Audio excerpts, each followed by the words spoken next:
Huh? Do you also see Navia and Clorand over there? They look like they might have run into some kind of trouble. Let's go check out what's going on.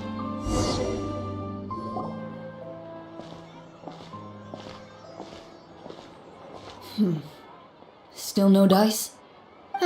Not at all. And I've asked pretty much everyone in the court of Fontaine already. Lynette's ears drooped as soon as she heard that we'd have to be out and about for days on end. And Fremine, he hid himself under his helmet as soon as he realized there'd be people around that he didn't know. What about Chiori and Charlotte? I feel like both of them would be more than up to it. I've asked them already, but they're both pretty busy right now. I just gave the members of the Spina a few days off, too, so I don't want to bother them either. This is getting pretty difficult. Navia, Clorand, what's up? Oh my. Well, if it isn't my dear partners. How are you all doing? Huh. Navia? Huh? Oh, you mean... Yep, this is our chance. Do you need our help with something? Oh, precisely. My dear partners, we've got a huge problem right now that only you can solve. Whoa, for real? Absolutely. We've already exhausted all our other options. Traveler, Paimon, would you join us and play Marechaussee Hunter Judgment Day? Marechaussee what now? It's a new game script by the Tabletop Troupe, a local roleplay adventure club. Ever heard of the Tabletop Troupe? They put out games that allow you to participate in a story and roleplay characters with your friends. Oh, I've loved their stuff ever since I was a kid. That sounds super interesting. Clorand and I are both veteran members of the club. Recently, someone came up with a new script and was looking for people to help playtest it for them. And when they asked, of course I couldn't refuse. I mean, come on, a brand new script? Nobody has ever played it before. Generally speaking, scripts at that level of development have a lot of issues, but I think this one is pretty solid. The author obviously put a lot of work into the story, and the world building is also quite credible. Whoa. I know I was the one that handed you the script, but some of us haven't read it yet. No spoilers, please. Anyway, the script calls for a team of 4. Ah, yes. We're missing one final player right now. So, you're saying you'll help us out? I knew I could count on you, partner.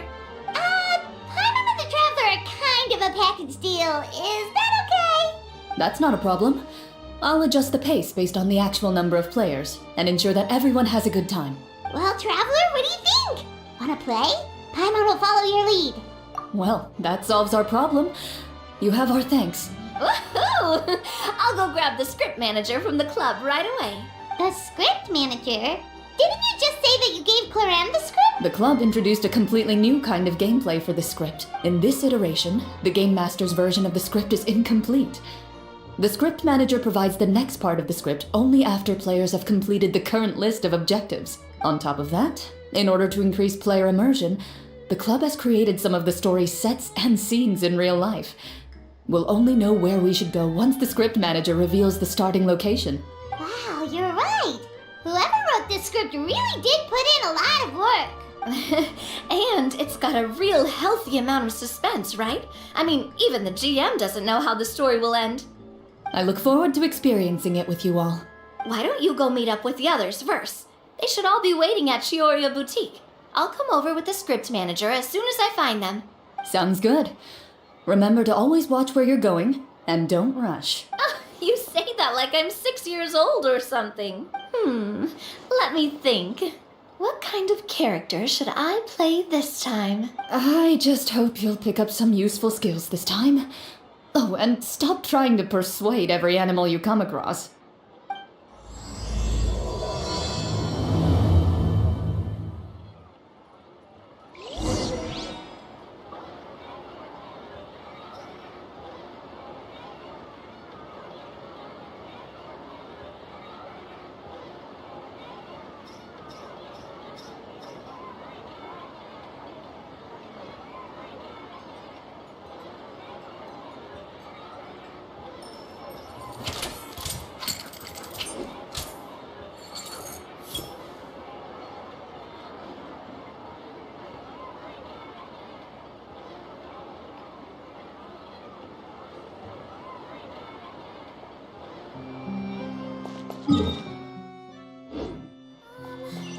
Can we play Banger next time?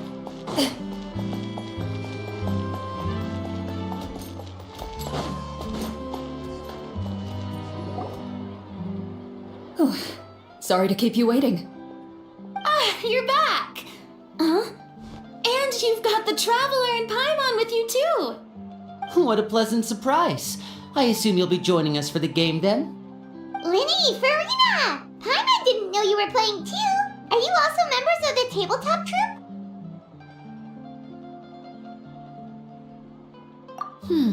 I'm more of a casual member if anything. I haven't taken part in many formal club activities. Lynette Fremine and I play something similar at the Hotel Bouffe Tété sometimes, but I'm usually the GM. Still, I'm sure it'll be fun being a player for the first time. I'm looking forward to it.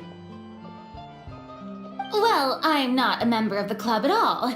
Claran simply woke me up first thing this morning, said there was a good script worth experiencing, and asked if I wanted in. If you're interested, I can give you a referral. That should give you a 40% discount on membership fees. I think I'll wait to see how this experience plays out first, especially when it comes to the quality of the script. If it's sufficiently fun, then I'll join. Do you participate in a lot of tabletop troupe activities, Clarin? You could say that. She's actually one of the few senior game masters of the troupe. Ah, right. I knew about that even when she was still my subordinate. It's nothing. Really, just a small hobby of mine. Wow. Paimon's so used to seeing you be all upstanding and intimidating as the champion duelist. It's kinda hard to imagine you role-playing with a bunch of friends. Surely you jest. I would never intentionally make things difficult for my players. I maintain a clear boundary between my professional and personal lives. The me you see at court represents the law and order of Fontaine. I put all personal, but in my personal life, I'm just an ordinary person. Someone who feels anger and sadness, just like everyone else. Well, you say that, but for all the time I've known you, I don't think I've ever seen you cry. I've seen you get angry, sure, but now I'm wondering whether you were actually mad or if it just looked that way from the outside. I was probably in work mode during those times. Is that so? Well, in any case, I just feel like even in your personal life, you don't get emotional very often. So you want to see me cry? That might be a little difficult. A show of anger, though, that might be something I could accomplish. No, that's not what I meant.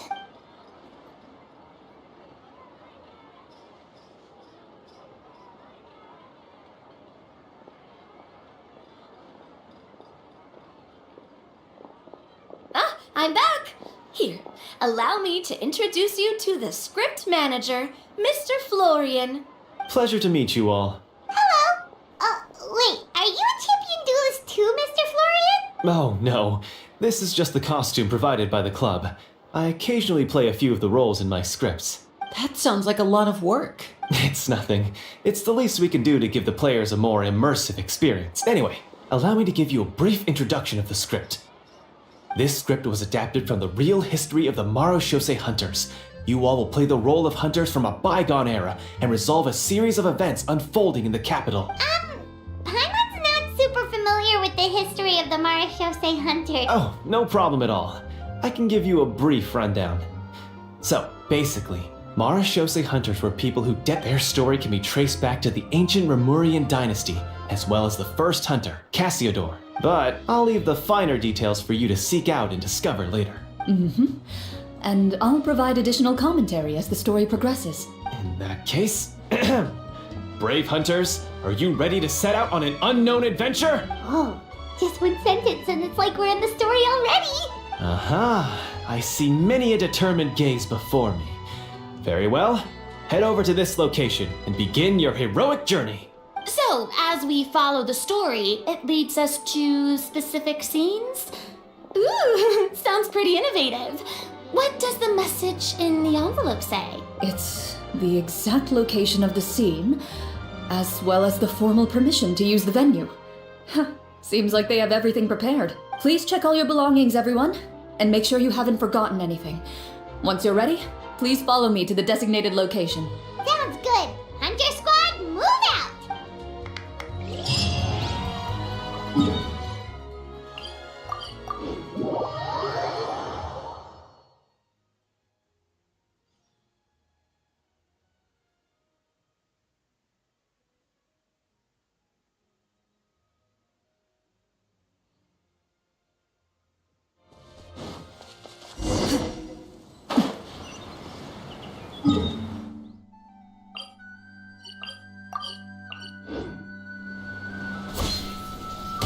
Into the shadows.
They really have thought of everything.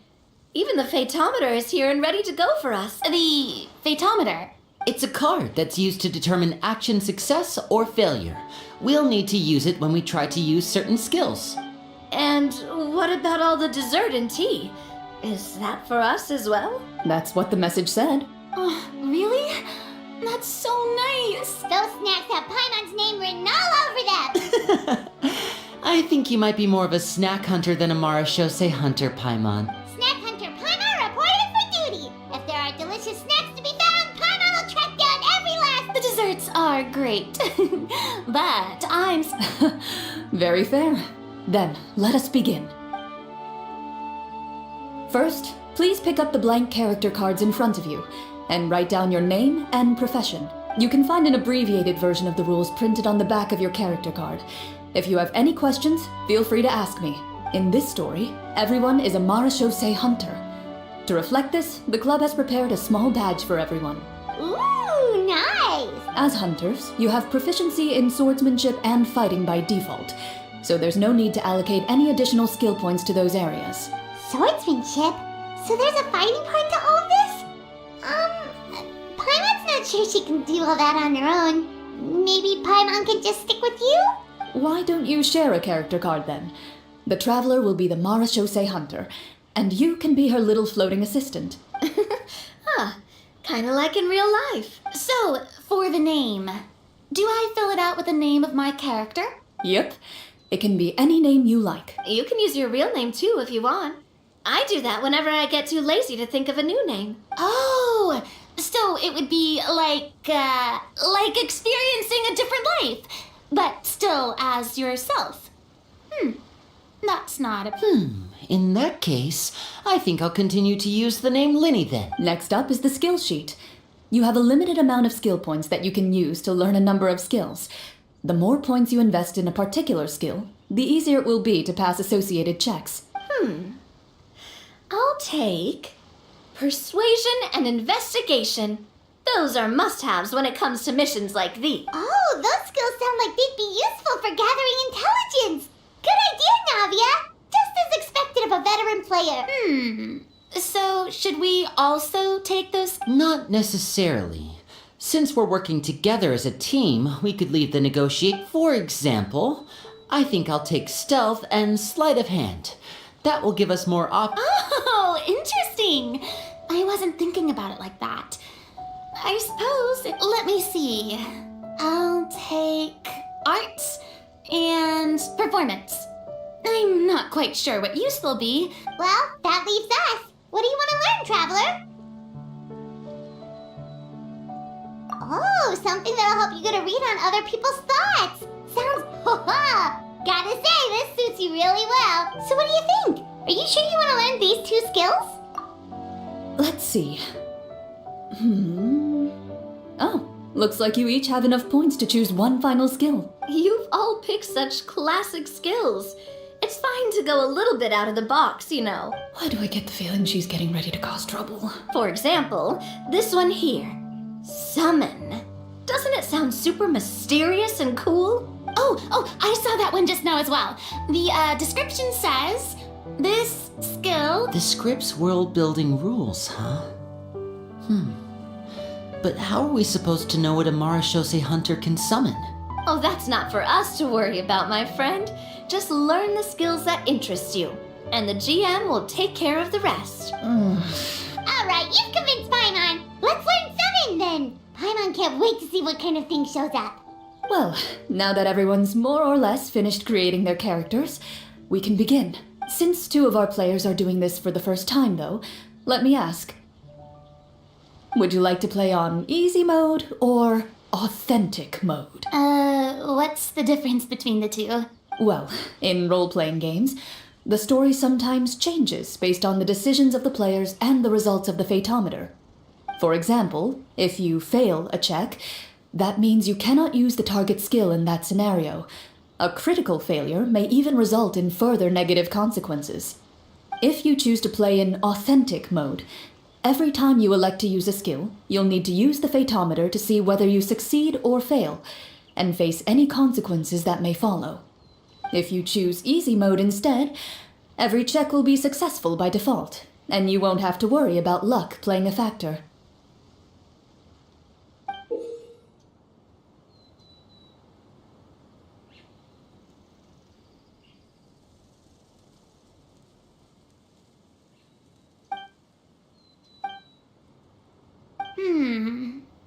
Given that I'd like to focus on the story, I suppose I should pick easy mode. I'd feel bad if I brought the team down by failing my checks. Huh? Oh, come on. Don't worry about that. RNG is the lifeblood of role-playing games. I'm going with authentic mode for sure. Never knowing what you might have to overcome. Ugh, doesn't that sound exciting? I'd rather be mentally prepared for what might happen. All right, then I'll mark down Farina for easy mode. All her checks will be successful by default. As usual, Navia and Linny will play on authentic mode. What about you, dear partner? How would you like to play? Are you sure? Trust me, you'll see the beauty of RNG. Honestly, I don't think Clorand would make things too difficult for us no matter what the Fatometer says. Isn't that right, Clorand? No promises. That wasn't super reassuring. Well, anyway, enough talk. Let's get started. I want to experience at least a good chunk of the story today. Speaking of the story, why is the beginning scene on a beach? Well, that's because a long time ago, back when human civilization was still in its infancy, powerful demons and evil sorcerers ruled over the land. They created a host of monsters and sent them to slaughter all humans in existence. Soon, a group of human rebels banded together. With their swords raised, they swore to brave the darkness, and in doing so, subdue each and every monster that sought their destruction. They became known as the Marashose Hunters.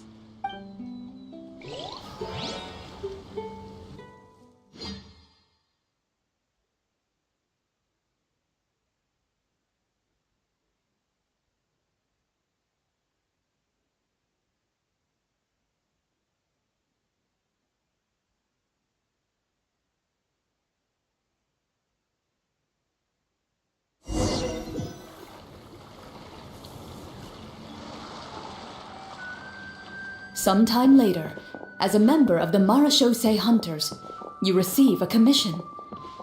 Following the address provided on the message, you take a boat and arrive at this strange city. As you inhale, you can taste the slightly salty air of the docks as you begin to survey your surroundings. There aren't many people in the vicinity, But you do take note of a few others who, like you, seem to be sizing up this place. Your eyes meet, and you realize these people are fellow marechaussee hunters, likely led to this location after receiving the same commission as you. You're all marechaussee hunters too, right? Allow me to introduce myself. The name's Navia, monster hunter by trade and helpful neighborhood businesswoman on the side. What say you to traveling together? We can help each other out on the road. Okay, count me in. My name is Linny. I've been wandering since I was little and picked up a few less than legal tricks along the way. I was adopted by a marechaussee hunter and later chose to follow in his footsteps. Is this where you introduce your character to everyone? It sounds like they've done this dozens of times.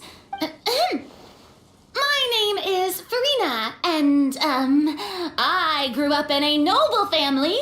I always had a strong interest in performance and the arts.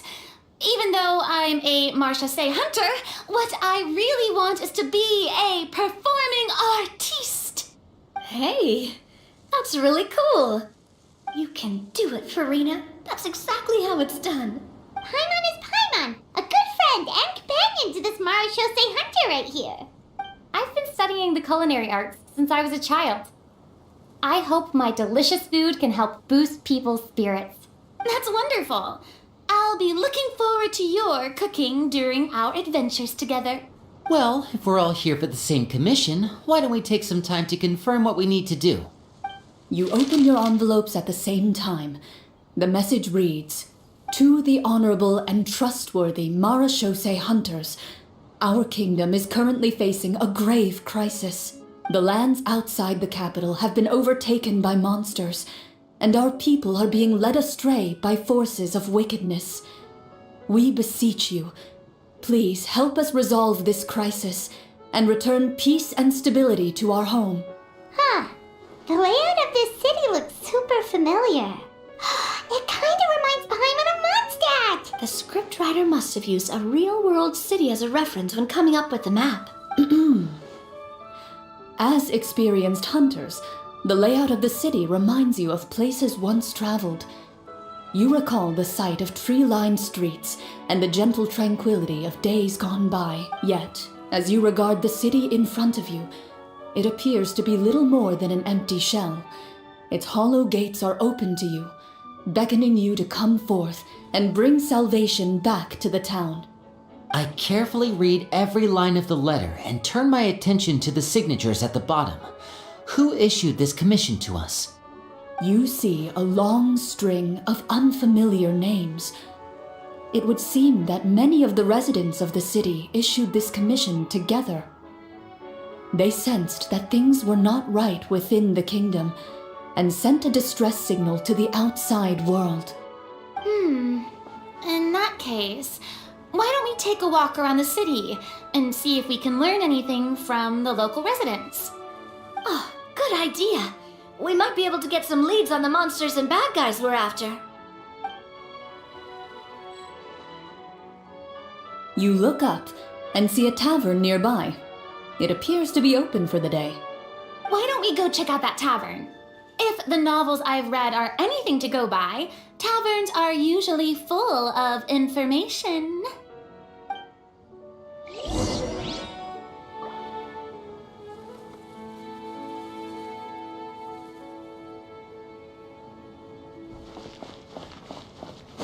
As you approach the tavern, you find a plainly dressed woman standing nearby.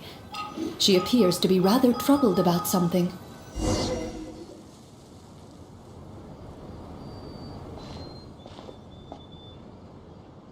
Greetings, friend.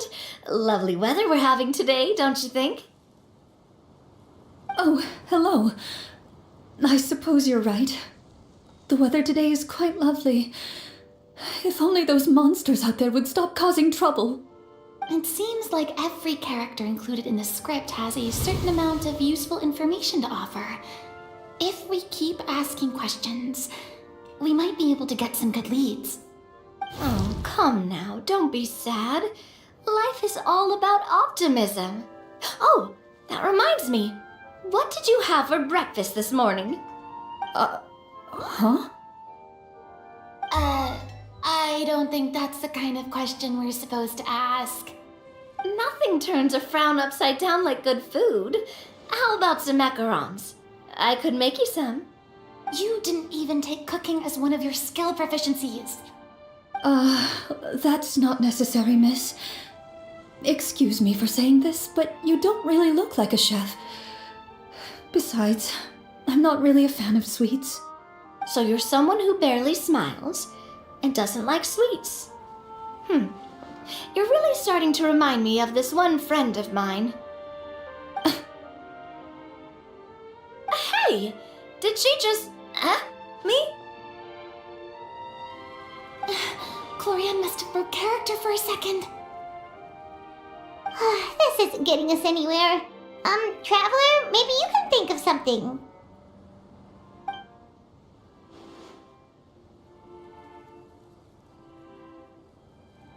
The results of insight checks aren't disclosed to the players, so I'll be the one consulting the fatometer.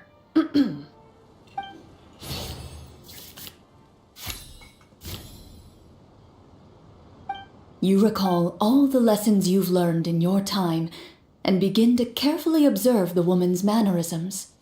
You notice that when she's quiet, she has an empty look in her eyes, as if her thoughts have drifted to a place far, far away. And when she speaks, she often subconsciously reaches out to touch the ring on her left hand. So you noticed. That's a little embarrassing.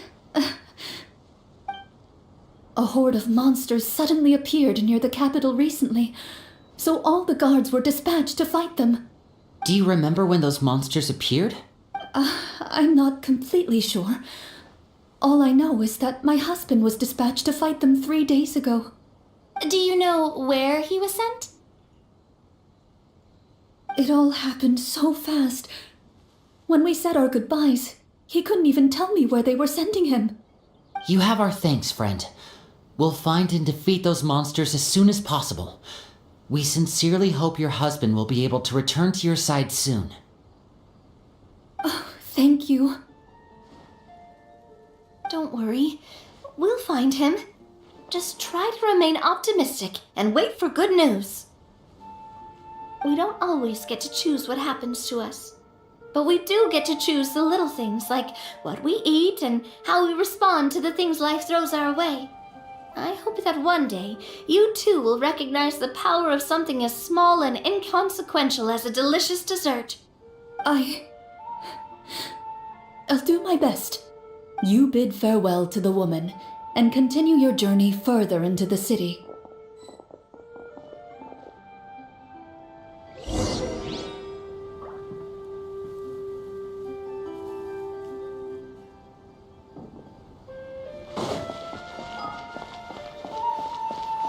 As you venture further into the city, the streets appear largely empty. An elderly woman walks past. You see her shake her head as she puts away her wrinkled wallet. A nearby merchant folds his arms and gives you a disdainful look. You get the impression that he's someone who has long gotten used to the sight before him.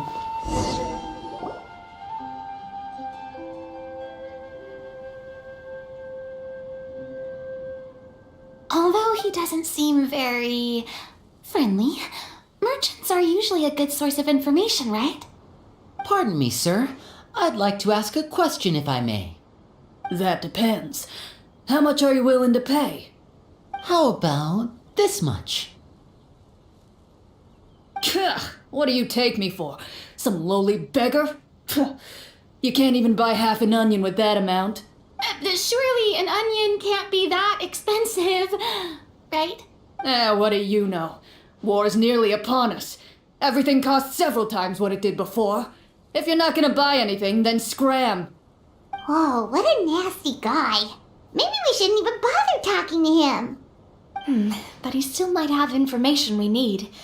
Traveler, can you think of something?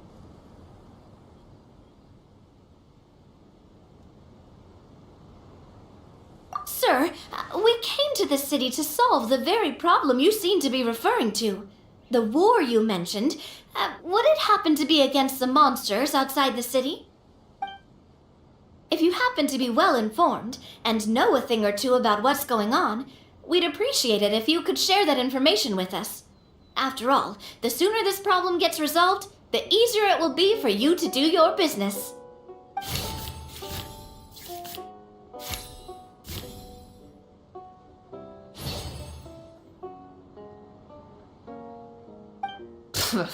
Well, things are basically as you said, young lady. Those monsters are camped outside the city, and they've been destroying all our trade routes. We have limited reserves within the city, so if this continues, we're all gonna be in big trouble. Wait, you're saying no one has put a plan in place to distribute supplies or maintain order? We could all starve, and those nobles in the palace wouldn't even break a sweat. Who knows? Maybe they've been in cahoots with the monsters all along. That is concerning. All right. That's all the information you need, right? Off with you now. I've still got business to do. You know, if you smiled a little more, you'd definitely get more business. And I bet that would make your life just a little bit sweeter. I'm not saying it's guaranteed to work. It's just a tip.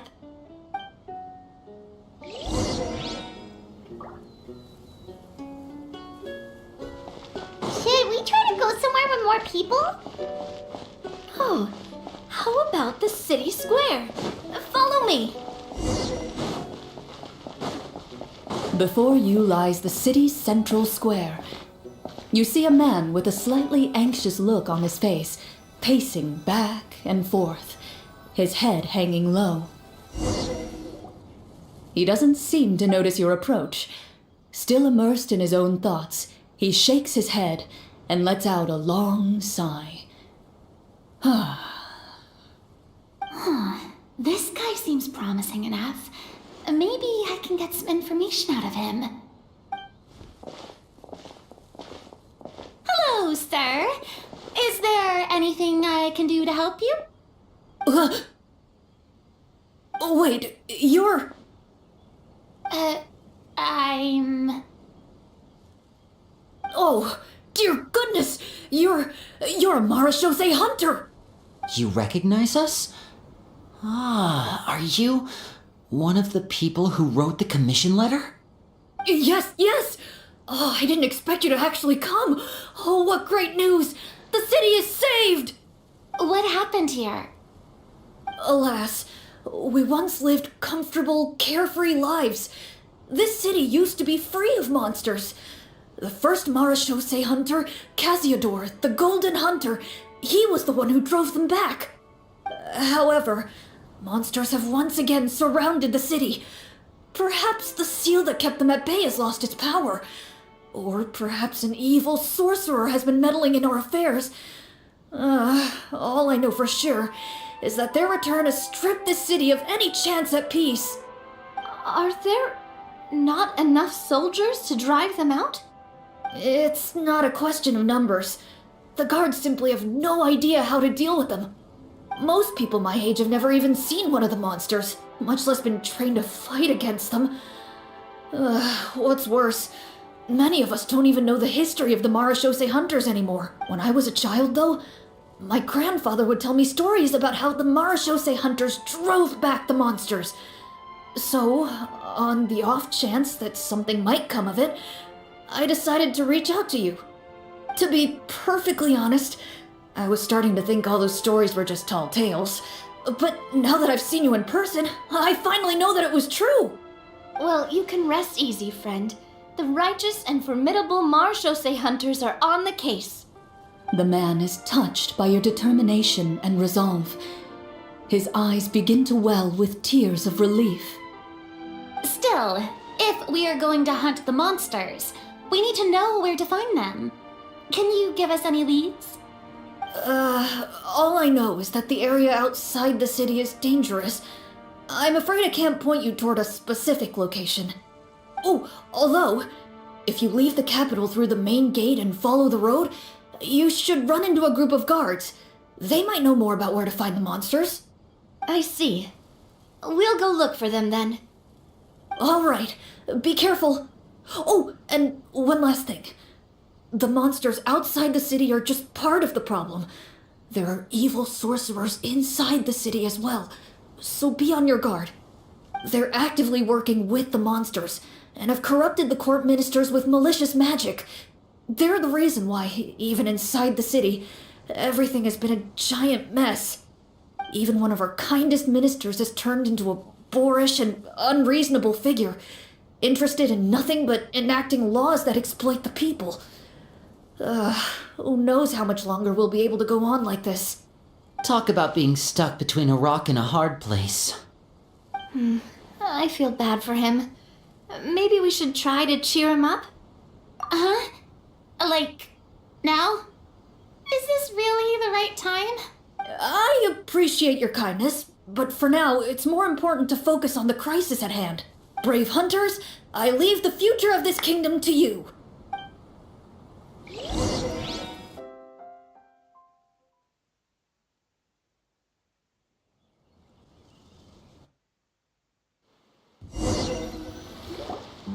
If I understood correctly, there are currently 2 problems in the kingdom that need solving, right? Exactly. We need to defeat the monsters outside the city and take down the evil sorcerer stirring up trouble from within. But which problem should we tackle first? Well, this seems like a good moment for a break. Take some time and discuss what you want to do. Let me know when you've made your decision. I really didn't expect the people in the city to keep us at arm's length like that. I totally thought the hunters would be treated like heroes. Well, Clarence said the script took cues from the real history of Fontaine, right? Maybe the real-life Marachose hunters were also treated like that. I wouldn't say it's a perfect representation of history, but there are definitely some similarities. Would you like to hear more about it? Sure. As long as it doesn't spoil anything in the script. You brought up bits and pieces of the hunter's history before, but it was all in passing. Hannah wants to know too! The hunters were super powerful, right? Were they all from a special line of supernatural beings or something? Kind of like the yokai in Inazuma? No. All Marachose hunters were ordinary mortal fighters. The only thing that set them apart were the special sword techniques passed down over the centuries. Huh? So you mean anyone could become a Marachose hunter? In theory, yes. All you would need to do is survive the rigorous training and master the swordsmanship techniques required to fight the monsters. Still, most people dropped out at the early stages, and others called it quits the minute they saw a monster in person. To become a hunter, you must be strong in both body and mind. What kind of monsters did the hunters fight exactly? Oh, and the evil sorcerer the script mentions. Did they exist in real life too? The land of Fontaine once played host to an ancient dynasty known as Rapperia. After that dynasty fell, monsters began to appear, intent on obstructing humans from establishing a new social order. One of the ancient sorcerers of Rapperia used his power to assemble a formidable army of golems. He sought to use that force to establish himself as king. Now wait a second. Don't tell me that guy was the inspiration for the evil sorcerer in the script. We still haven't found any in-game information on him yet. So, why don't you talk about someone else for now? Well, I wasn't planning on going into anything you might be able to find out in the game. But if you want me to talk about something else, then... How about Casiodor, the Golden Hunter? Or Egeria, the ex-Hydro Archon? Wait, but those people are all from a super long time ago. Where did you learn all this, Claran? From my master. By master, you mean Miss Petronia? Someone you know? Absolutely. Miss Petronia and my father were good friends. Back in the day, she would often bring Clorand over to play, but then... Let's not get off topic. Anyway, back to what I was saying. Responding to Egeria's call, a number of warriors followed Casiodor into battle against the monsters. This group of warriors, under Casiodor's leadership, became known as the Marachose Hunters. Yet, as Fontaine entered an era of peace, Their work gradually became obsolete. The Marechaussee Phantom, originally an association made up of hunters, eventually came to be predominantly comprised of Melusines. Ah, I see. That explains why most of the people in the script have forgotten the hunters or think of them as nothing more than a legend. Is that really a bad thing, though? It can get tough always being the one shouldering everyone's expectations. Depends on who you ask, I suppose. If the name of the organization no longer commands respect, investigative work is bound to suffer. Speaking of investigations, which problem should we tackle first? Monsters or evil sorcerer? I vote monsters. That's the main duty of the hunters, right? We can come back to the sorcerer later. Well said, Miss Farina. Plus, if the sorcerers really are the masterminds behind this whole thing, defeating the monsters could give us some clues on their intentions as well. What about you, partner? What do you think?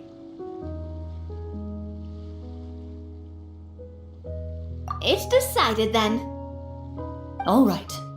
After some discussion, you decide to turn around and head out of the city.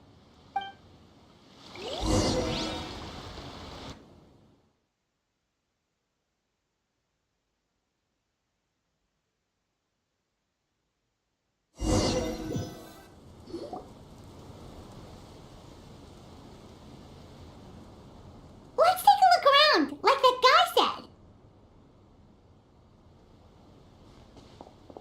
You there! Outsiders, halt! Who's there? An armored man approaches you. He has a tall, muscular build and a determined expression in his eyes. Just one look, and you can tell he's fought in his fair share of battles. Although he's trying his best to conceal his current state, his uneven gait and the sweat dripping down his forehead make it obvious that he's been wounded and is in serious pain. I'm the captain of the guard. I saw you sneaking around the city earlier, so I'll only ask this once. State your purpose, or it's off to the dungeons for the lot of you. Wow, it's been a while since someone's been this suspicious of us. I said talk, not whisper between yourselves. Have you ever heard of the Marechaussee Hunters? Marechaussee hunters? Ha! That fairy tale, you mean? What, do you expect me to believe you're one of them?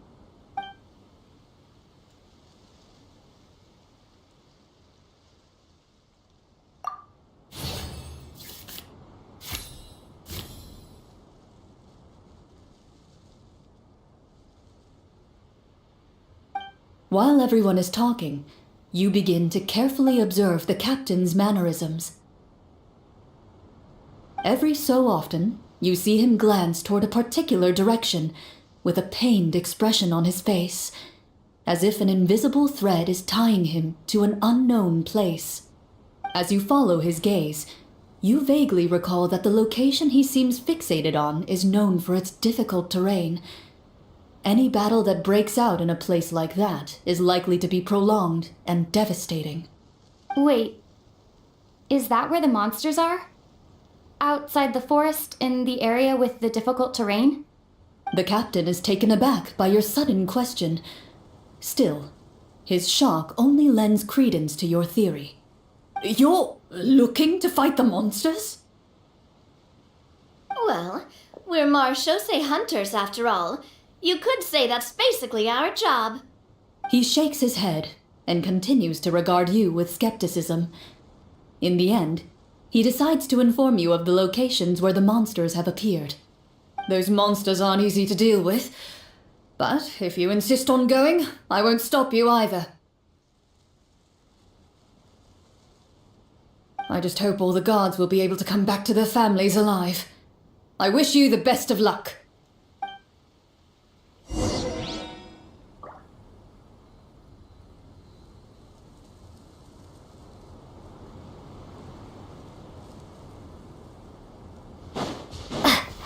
Based on what the captain said, the monster should be right up ahead. Let's go. Hopefully we're not too late. As you approach the battlefield, You see numerous people lying by the side of the road. They appear to be dressed like guards. Their faces are filled with desperation and terror. Some are screaming and cursing in vain, as if still trying to banish the monstrosities they saw from their minds.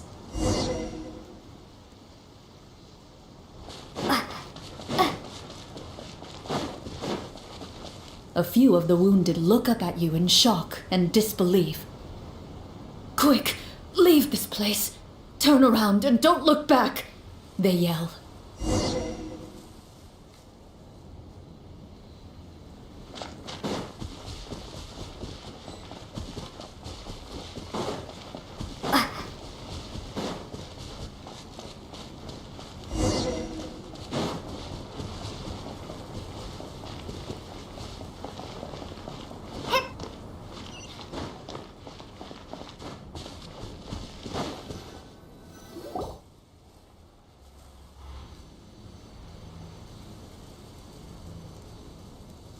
This is the place he mentioned, right?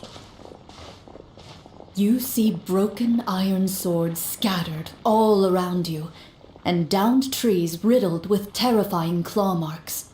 All the signs point to one thing. A truly devastating battle just took place here. Be on your guard, everyone. The monsters might still be around. Before you can finish your sentence, you hear rustling sounds from the surrounding bushes. The monsters have emerged. They close in on you without fear. You get the impression that, in their bloodthirsty eyes, you're just another meal for them to devour. A little help here! This thing wants to eat Paimon! Your battle round begins now.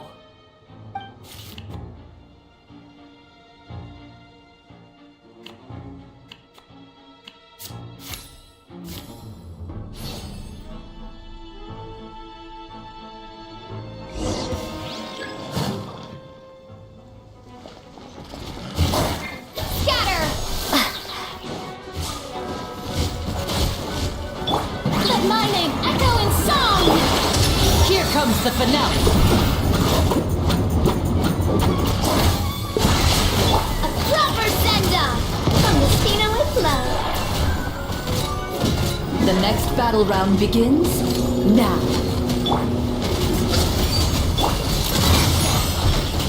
Watch out!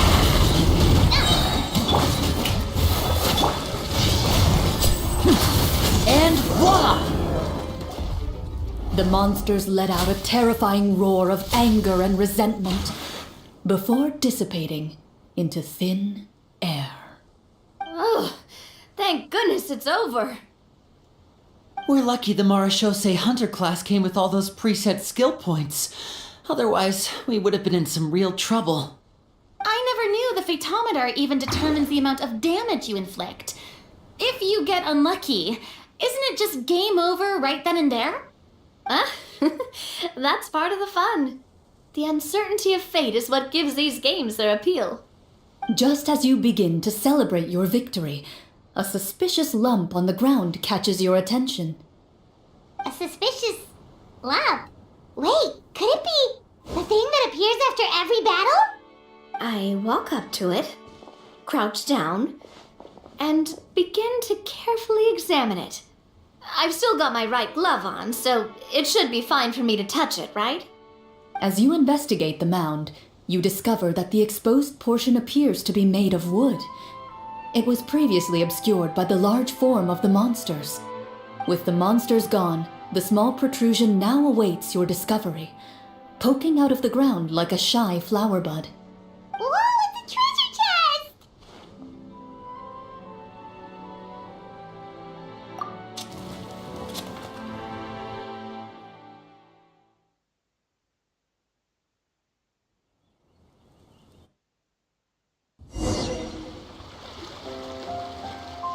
With everyone's help, you successfully excavate the wooden chest from the ground.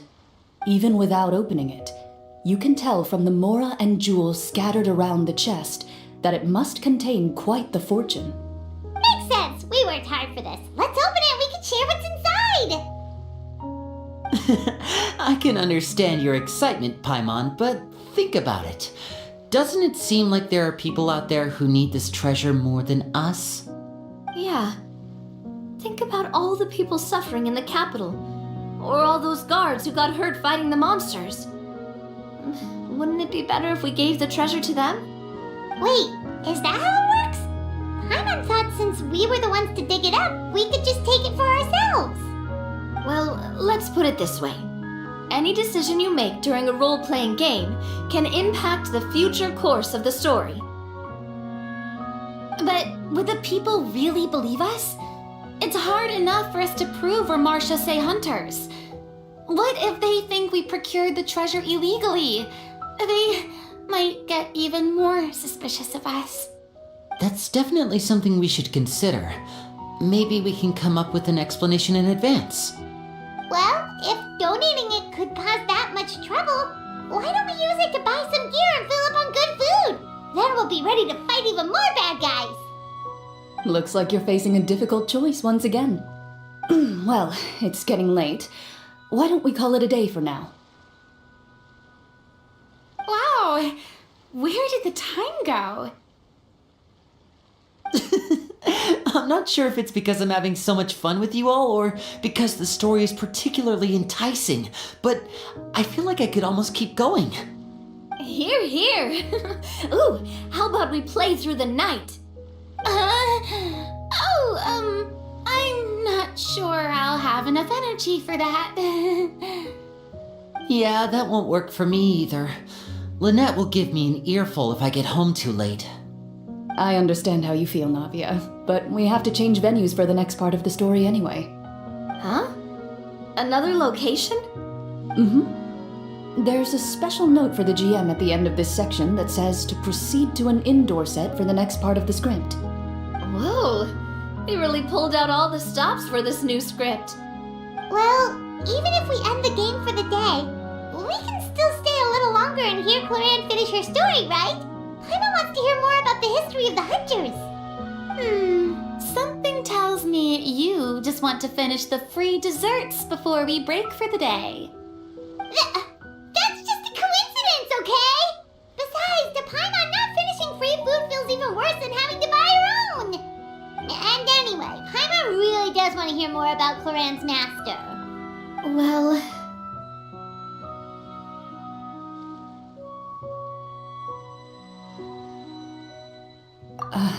It's nothing.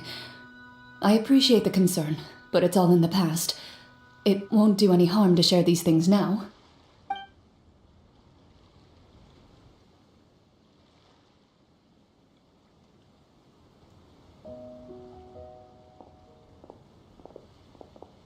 My earliest memories are of living with Master. According to her, she saved me from certain people of ill repute. My birth parents had left me behind some time before that. What a heavy beginning for a life story.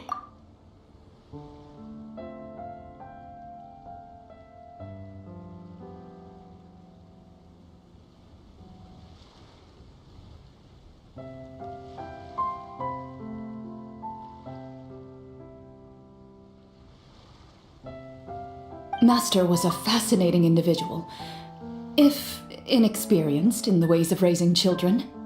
My first ever toy was a short sword, although I suppose it wasn't so much a toy as something Master removed from her waist and handed to a noisy child in need of distraction. Oh wait, so she handed an actual sword to a child? Isn't that dangerous? Did you hurt yourself? Of course I did. I cut my palm and bled quite a lot. But Master was not concerned.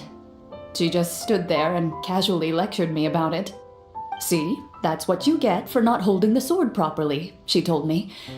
She then crouched down next to me and said, "Give me your hand. I'll teach you to bandage this wound. After that, it's time to learn how to truly hold a blade." Excuse me for asking this, Clorand, but how old were you exactly when all this happened? Probably around, 3, give or take. 3? Isn't that when most kids are still struggling to hold a fork? As I said, Master was rather inexperienced in the ways of raising children. She believed trial and error was the best way to teach a child what they're capable of. I'm not so sure this is a question of experience. I didn't see anything wrong with her ways at the time. And anyway, children don't get to choose how they're raised. Oh, she did bring me back a pet from Liyue once. It was a Geovishap hatchling. A Geovishap hatchling? For a pet? That seems even more dangerous. What she said was this: make sure to get along, you two. If you really can't agree on something, just settle it with a fight. Whoever loses is the real pet. And how old were you when this happened? 5. Well, did you win? No, I lost. So you're saying you actually became the Geovishap's pet? Yes, but only for a week. By the end of that week, I defeated it in combat, and we've shared a cordial relationship ever since. That really doesn't sound like the kind of childhood someone should have. Later on, I gradually understood that Master most likely didn't know any other way to raise a child. She was a marechaussee hunter, but I never heard her bring up her own parents. Thanks to her, I learned how to navigate the forest by the age of 6, and could hunt monsters in the wild by myself the year after that. Even though the training she subjected me to was strict, she always made sure to take me traveling when she had the time. We met many of her friends during those days. That was also how I met Mr. Callis and his family. I still remember the first time we met. You were too scared to join our picnic and hid behind Miss Petronia the whole time. I still hadn't really met many children my age at that time, so I didn't know how to interact with others. After that, though, you started coming over a lot. You loved challenging people to shooting competitions, remember? I don't think many members of the Spina ever beat you in one of those. I had a lot of fun during those days. I enjoyed them too. Oh, do you remember that one time we went exploring around the Spina together? We overheard Papa call your master Fontaine's Protector of Justice. We tried to pretend like we never heard anything, but you nearly let it slip that one time.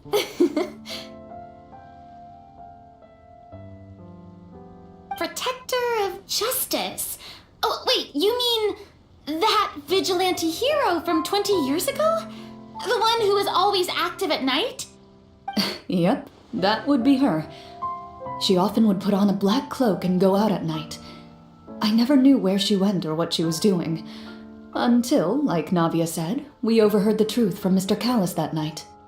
20 years ago, huh? I still remember the guards leaving all kinds of witness reports about her on Nervalette's desk. My apologies. Oh, there's no need to apologize.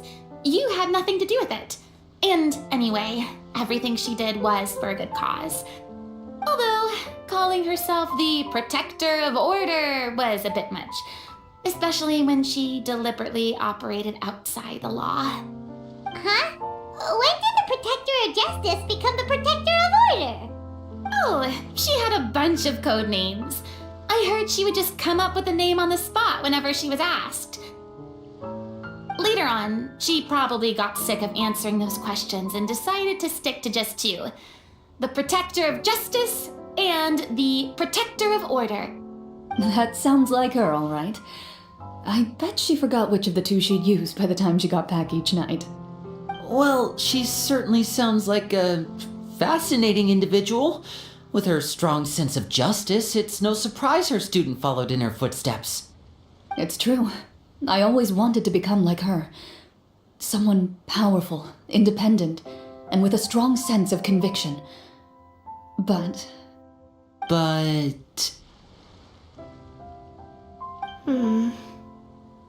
She suddenly disappeared the night I turned 10 years old. Disappeared? What happened? I have no idea. She didn't even leave a note. I was never able to find out where she went. That night, I was celebrating my birthday at Navia's house, but Master never came to pick me up. when I returned home on my own. It was to an empty house. When she still didn't appear after a few days, I went to Mr. Callis's house to ask about her whereabouts, but he only shook his head. Papa probably didn't know either. I know he sent a few people to investigate the matter in secret, but they never found any credible leads. Don't worry, I understand. To be perfectly honest, given Master's personality and way of doing things, it all made a lot of sense. If I had to guess, I'd say she probably used it as an opportunity to force me to become independent. Just like how, when a litter of kittens reaches a certain age, the mother willingly leaves them behind. Were you upset, Clorinde?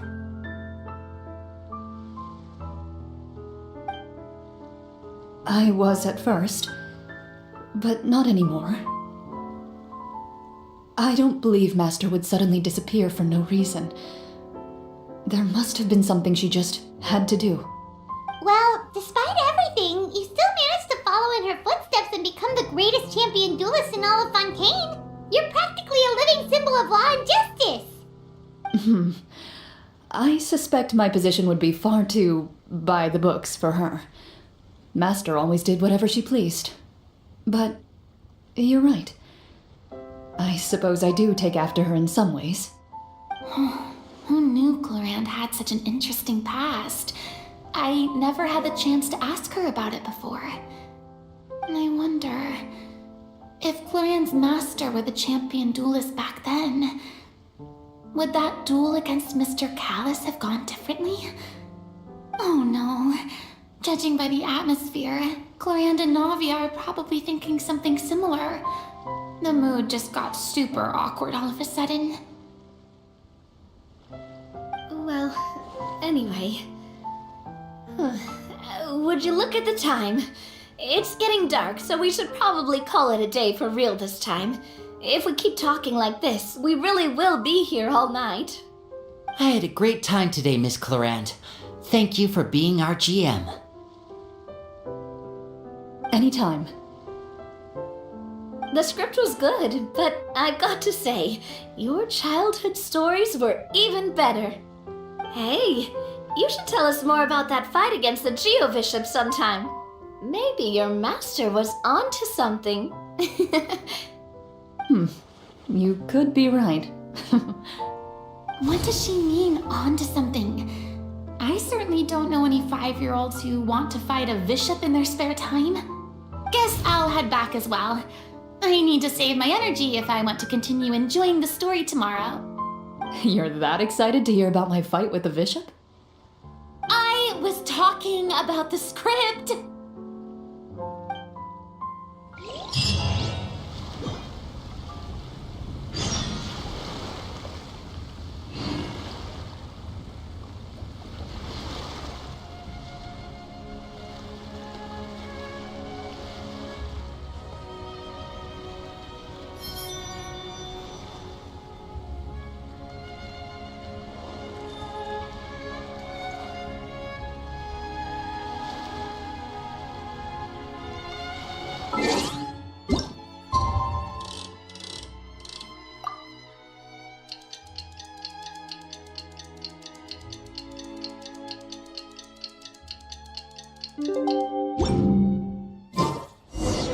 Let's go.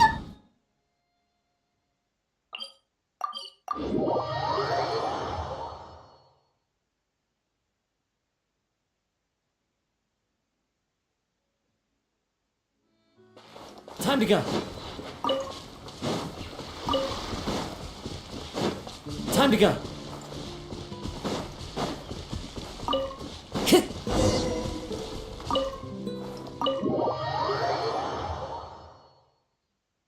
About?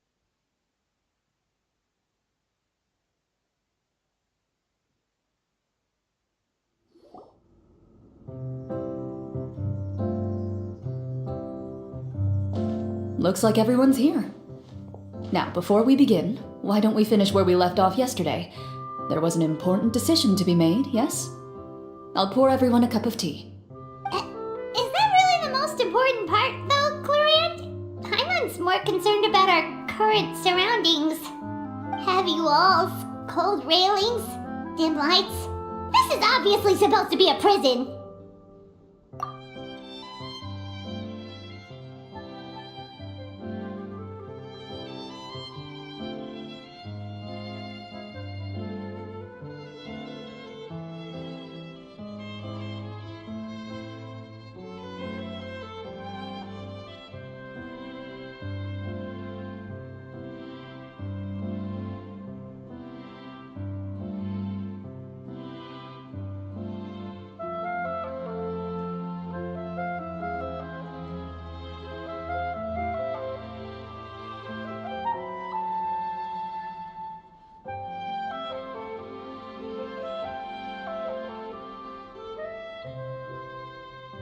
I admire the work put into the set.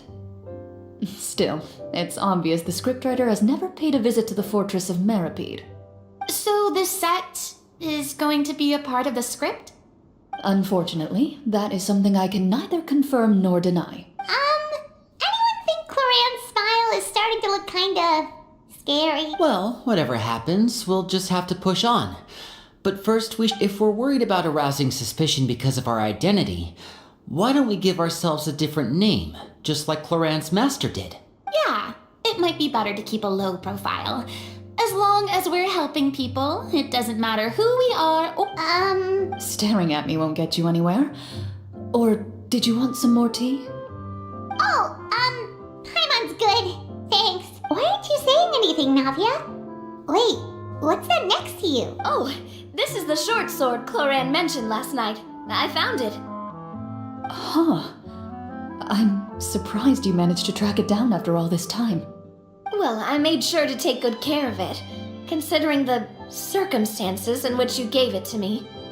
Of course I had to keep it safe. Anyway, where were we? Oh, right.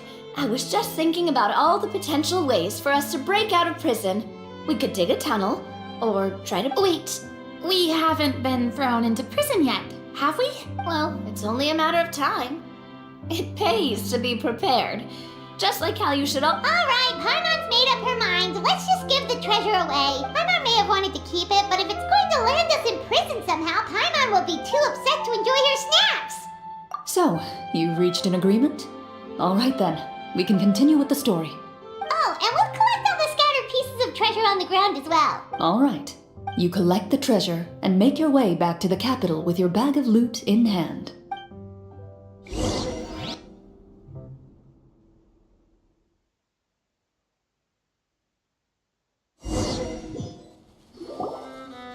The city is still shrouded in a gloomy, oppressive atmosphere, but your spirits are surprisingly high. In places where sunlight struggles to reach, you generously share your wealth with the children, the elderly, and the poor in urgent need of help. Thank you, kind soul. The elderly woman's look of gratitude follows you as you walk away, her eyes never leaving your back until you move entirely out of sight. However, there's still quite a bit of Mora remaining. It appears you haven't made much progress. She's probably trying to tell us to speed this up. We need to hurry up so we can address the sorcerer problem. Should we go find that man again at the square? He seemed like a pretty responsible guy. I'm sure he knows the people here far better than us. Oh, good idea. Just as you start to make way to the square, intent on finding the man again, there's a voice.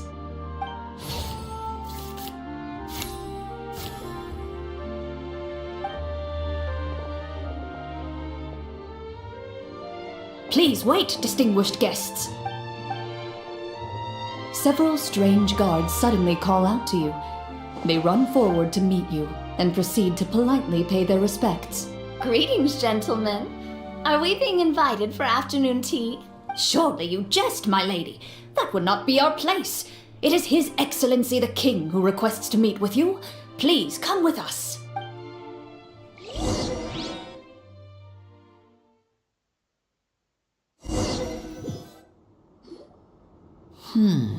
Do you think this could be a trap? Well, we have to investigate the court at some point, right? I say we go for it. If something happens, we'll just turn the whole place upside down. That sounds a little intense. After a quick discussion, you nod to the guards and agree to follow. They lead you all the way to the audience hall of the palace. Gilded tables line both sides of the hall. The space itself is adorned with all manner of expensive antiques, glass shelves, and silver candlesticks. The items appear quite ordinary in size and dimension, yet their presence somehow makes the emptiness of the hall feel even more surreal and ominous. Wow, it's so luxurious. The elderly king, clad in a magnificent robe, sits upon the deep crimson throne before you. He wears above his head a majestic crown, with a gemstone the size of a bird's egg set right at the very front. As you observe it, you see a complex pattern of light reflect off its surface.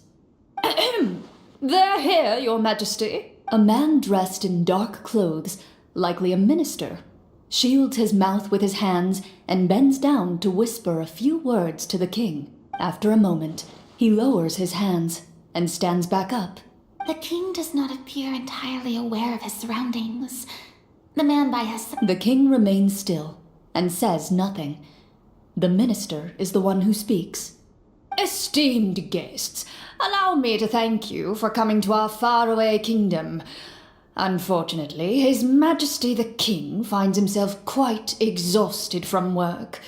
So please allow me, his Prime Minister, to welcome you in his stead. I've heard tell that your group, the Marechaussee Hunters, used your exceptional ability with the sword to repel the monsters near the capital. Such a great deed deserves to be rewarded. However, seeing that I was not fortunate enough to observe such a feat with my own eyes, you'll forgive me for seeking to verify the truth by speaking to you myself. Well, we've got nothing to hide. You brought us here to talk.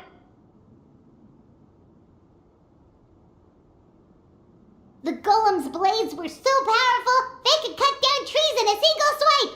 It took a lot. Well, that was enough details, right? Believe us now? Your account does indeed match those of the survivors.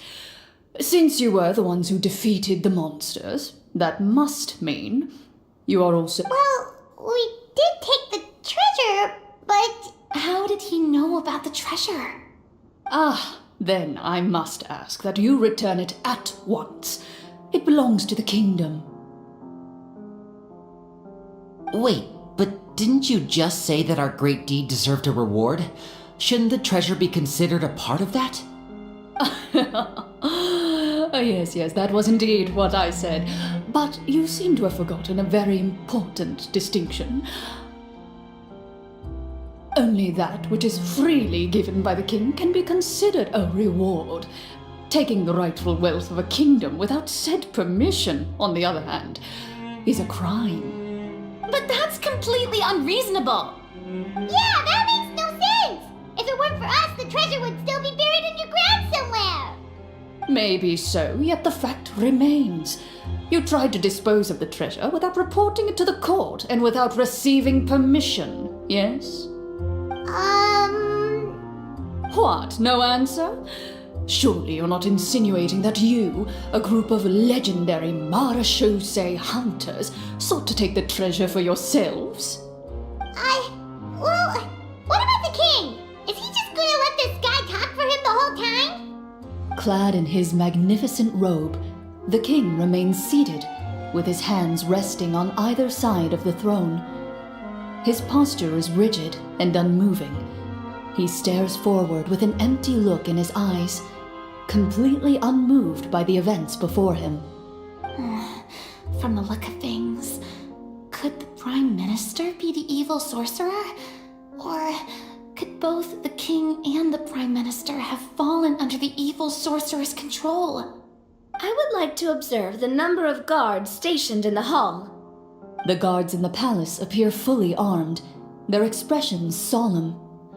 Sensing the tense atmosphere in the room, they stand at the ready, each with a hand placed upon the hilt of their sword, as if prepared to draw their weapons and surround you at a moment's notice. Well, there goes my plan to turn the whole place upside down, I guess. It appears we've been visited by nothing more than a group of ill-intentioned imposters. What a pity. Guards, take them away and throw them in the dungeons. Before I decide your fate, however, I must first determine whether you have any accomplices outside the court. Can't we try to slip away? Or maybe start some kind of riot? But if we try to fight the guards right now... Don't worry. At least we figured out who's behind all this. Let's just play it by ear. If you're... Aw, thanks, you guys. You allow yourself to be led away by guards surrounding you on both. It's only when you begin to feel drops of water falling from the dungeon ceiling and smell. Stay here, and don't try anything funny. The guards lock the cell door and leave without looking back. Wait, sir! Your voice echoes through the dark hall, but the only response. No! We'd carve out a new path of fate with our own two hands, of course. You reach toward your waist, but find nothing there. You now recall that your weapons were confiscated before the guards locked you in the cell. The bag of treasure along with them. What about that knife I hid in my boot? When did you hide it in there? When I was thinking about digging a tunnel. Rejected. You failed to inform the GM of this course of action. Moreover, the guards would have conducted a thorough search before throwing you in prison. And the keys to the cell aren't anywhere to be seen? Correct. You don't even feel a lock hole on the cell door. Oh, well, there goes all... Indeed. Huh? Why are you the one saying indeed? Because that statement holds true for me as well. This is where the script ends. What? But that's a terrible ending! Generally speaking, this should be the point where the scriptwriter gives the players some kind of hint, or gives the GM some kind of code for how to move forward. I mean, maybe they just really wanted us to be immersed in the feeling of being in prison? Like, they'll only show us the way out once we've grown truly and utterly desperate? That is a possibility. If only there were desserts and tea in real prison. Oh, wait, guess that's kind of how the Fortress of Meripede works if you're Oh, before I forget. Navia, the short sword I took a closer look, and the craftsmanship doesn't appear to resemble anything from this era. Wait, Cloran said that sword used to belong to her master, right? Does that mean her... I doubt it. The way she went about things often made her seem childish more than anything. I'd say the sword was most likely an heirloom passed down over time. Hang on. A precious heirloom passed down to you by your master. And you gave it to me just like that? You weren't worried I might lose it? Master left many things to me when she disappeared. There was the sword, an old key, and a good amount of junk she probably just didn't want to take with her. I gave you the sword back then, because I didn't want our friendship to end. Wait, when did this happen exactly? After the duel. Between Mr. Callis and myself. Before that, Clorand would have meals with us and even stay over at the Spina some days. She was on great terms with Papa as well. After the duel, though, there was a period of time where we simply didn't know how to face each other. She entrusted this sword to me, and never came back. We were both sad, and conflicted, and totally overthinking everything as a result. Whenever I looked at this sword, I couldn't help but wonder if Miss Petronia had never introduced us to each other at that picnic. Maybe part of the sadness I was feeling could have been avoided. Back then, it felt like I hadn't just lost a father, but a close friend as well. No one can change the past. The most important thing is that you two found your way back to each other and can enjoy things like this together. Yep, you're right. I'm sorry, you two. I didn't mean to bring up any sad memories. Think nothing of it. No one here is at fault.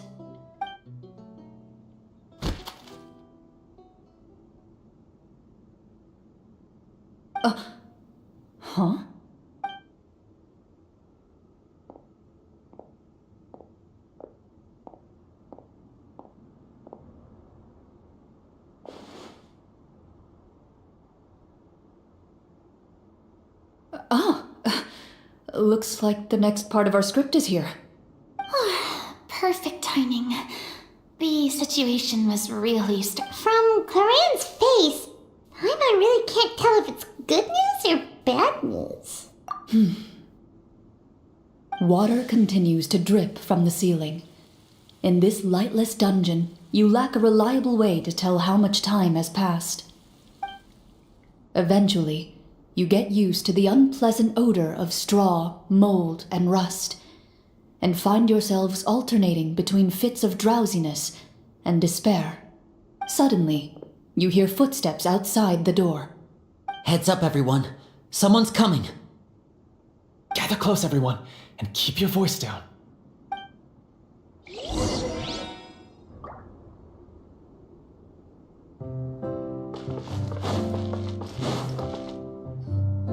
Who are you? I work as a guard in these dungeons, but my true identity is the same as your own. I'm also a marechaussee hunter. Huh? Shh!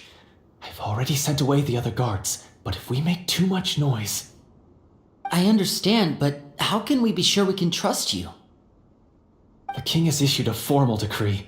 In light of the irrefutable proof of your crime, you're to be executed before tomorrow's sunrise. If you want to escape, it has to be now. Executed? We barely did anything! Monsters appearing at the same location as the treasure. Could this entire thing have been a trap? There will be time for speculation once we're out of here. As for my identity, I have no way to prove that to you just yet. Infiltrating the capital was difficult, and finding a chance to speak with you has taken a lot out of me. I could go on, but I think we can all agree that now is not the time for details.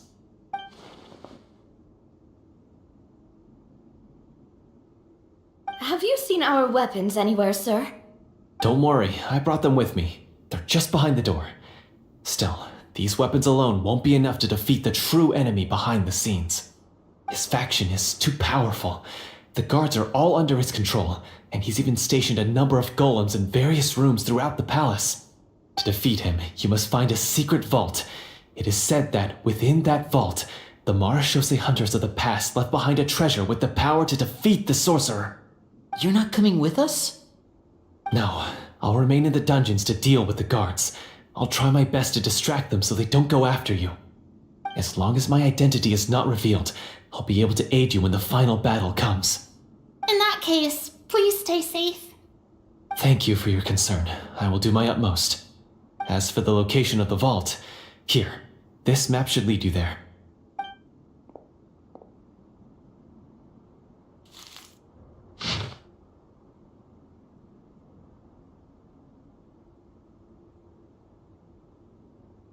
Got it.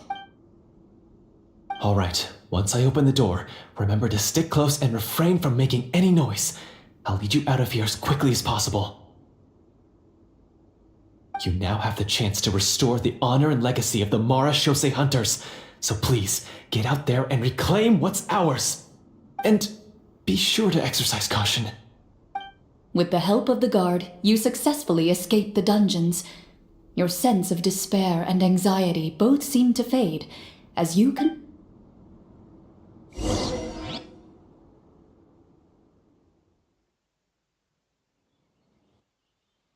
Wait, we didn't get to use our skills at all while we were in prison. Who knows when we're gonna get the chance to use that cool summon spell? That is a pity, but we can only continue to move forward.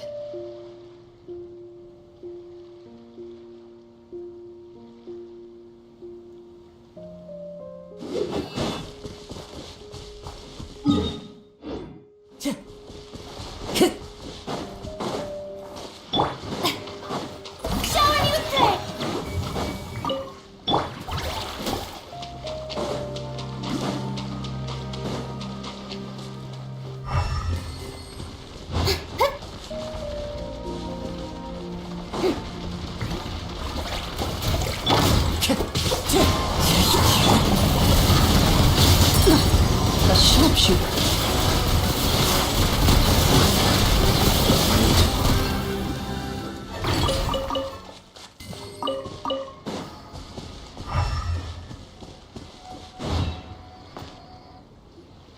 This should be the place marked on the map. This bit of rock certainly looks suspicious. Well, I'd say an investigation's in order then. Plus, if all else fails, we can just blow it up. Wow, you really meant that! Before you lies a serene stretch of open water, its surface shimmering a brilliant shade of sapphire blue.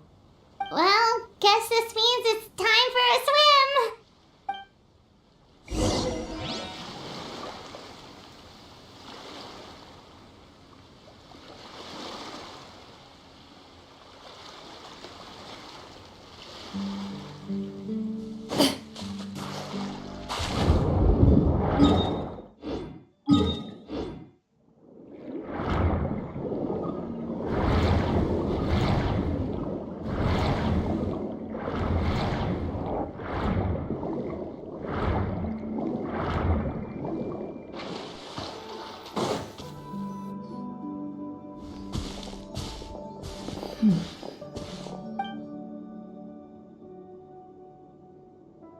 What's the matter? It's nothing. As you step into the cave, you find yourself in an eerily quiet space. Before you lies a narrow passageway that appears to trail off endlessly into the distance.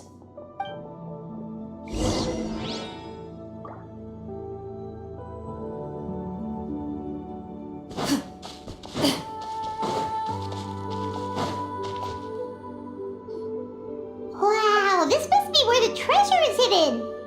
But this door is blocking our way in. It almost looks like it's been here for quite some time. I've got to hand it to the tabletop troupe. They really went all out with the props. Huh. What have we got down here? A kind of mechanism connected to the door? It looks like we might have to arrange it into a certain pattern. A pattern on a stone door. That's something Master mentioned before. Is something wrong, Clarant? After a long, difficult journey, you finally arrive at the location indicated by your map. It appears to be an ancient site of some sort, where treasure likely awaits. Your surroundings are exceedingly quiet and serene, as if the secret that slumbers here has never once been disturbed. If you listen closely, you can almost convince yourself you can hear the sound of its calm, gentle breathing. That description makes Paimon feel kinda bad for disturbing this place.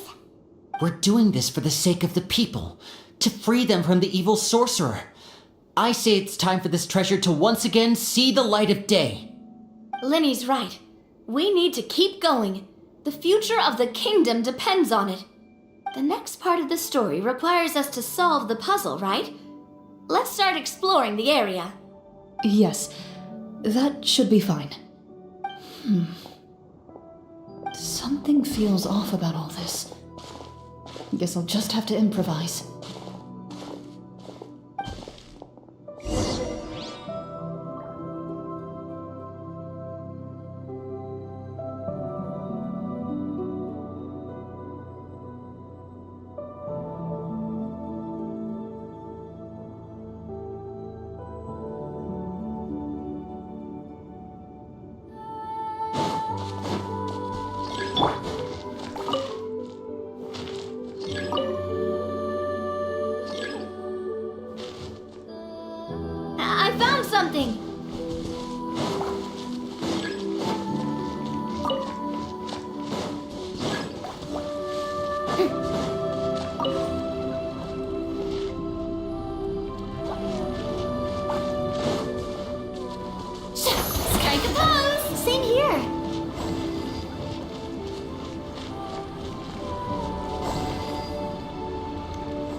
just appeared.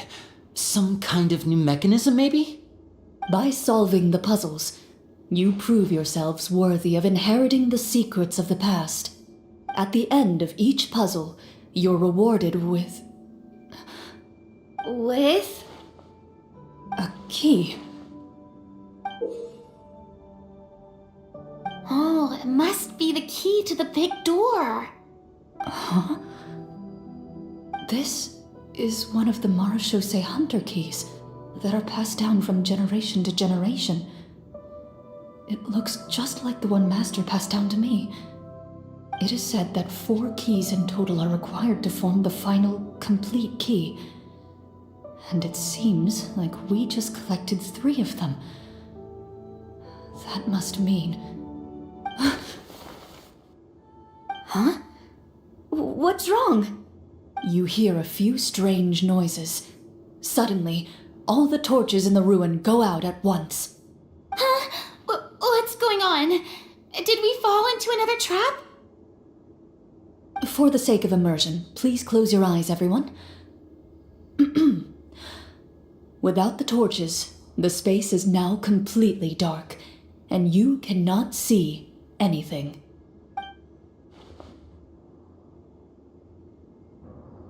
But Paimon can still see a little bit over here. Oh, right, sorry. Suddenly, you hear the sound of footsteps pierce through the darkness. There's someone else here. Oh, this is so unsettling. I can't see. Wait, You recognize the voice as belonging to the guard who led you to this place. It appears he now covets the treasure for himself and has come to stake his claim. Oh, so this is just part of the script. Then I can probably relax. Well, if we can't see anything, that means we can't fight to the fullest of our abilities. Should we retreat for now?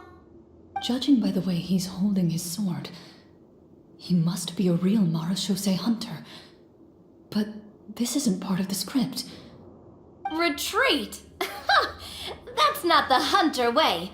If it's dark for us, then it's dark for him. We choose to fight. Your choice is noted. Please keep your eyes closed until I tell you the torches have been relit. This battle will be in the dark. You got it. Well then, let us begin.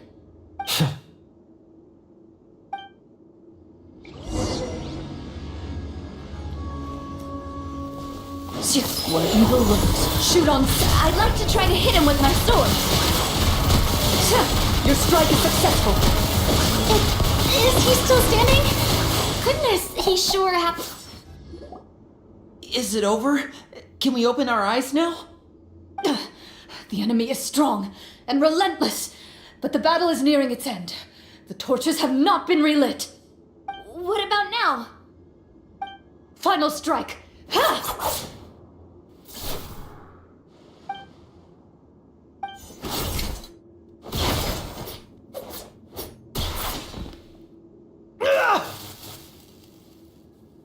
Oh, well, did we get him?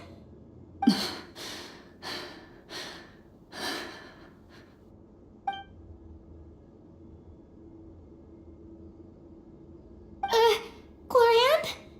Warm fire flickers across the walls once more. Your vision is now clear. In an impressive display of courage, the 4 of you successfully defeat the uninvited guest. That look in his eyes. It's like he became an entirely different person as soon as I defeated him. Huh? Mr. Florian? Oh, wait. We're supposed to be role-playing. I should stay in character. Speak your name, guard. Why did you lead us here just to betray us? Is this treasure really more important to you than bringing peace to the kingdom? What kingdom? What peace? Those were nothing but lies! I, Florian, am a true Marechaussee hunter, descended from hunters of ages past. So he's also using his real name. Or, wait, was that the name of his character from the very beginning? Then I'm even more confused. If you truly are a Marashose hunter, shouldn't you want to help us just like you said before? Shouldn't we fight together for the sake of the people? What do you know? In this day and age, there's no glory to be had as a Marashose hunter. What's that supposed to mean? My skills were passed down to me by my father. We lived a life of obscurity in the remote wilderness. Still, he devoted everything he had to being a Marashose hunter. And what did he get in return? A life of poverty and pain. In a world that forgot all about him. When he died, not a single person came to mourn his passing. The Marashose hunters were the ones who saved this city. We're heroes. We deserved more recognition and respect than this. Is he talking about how no one in the capital seems to remember the hunters and their legacy? I didn't expect the script to contain this level of social criticism. So that's why you want to take the treasure for yourself? You feel like you're owed fame and wealth? If you already knew where the treasure was located, why didn't you just come down here and take it? Because I still needed the final key. Only a true Marashose hunter is capable of passing through this final door. As someone who sought to hurt others for his own gain, Florian lost that right long ago. Okay, but what is this treasure anyway? We've got all the keys, right? So can we just go in and take a look? You're sure you want to go in? We've been talking about it for so long, of course we want to see what's inside! And we've already defeated Florian, right? So he won't try to take it from us anymore. Pesky brats. Watch yourself.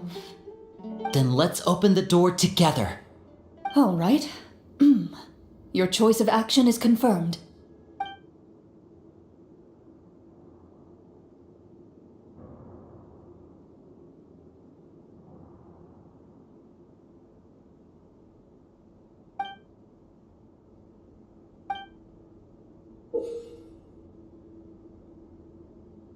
Before you, the door to the treasure, sealed and undisturbed for more than 100 years. Finally, you hear the shrill wail of the door hinge as it rotates for the first time after years of disuse. Almost like a sleeping giant letting out an extended yawn. You get the impression that the secrets buried behind this door might be just as heavy as the sound you just heard. It's open! Come on, let's go in! Paimon wants to see what's inside! Ooh, me too!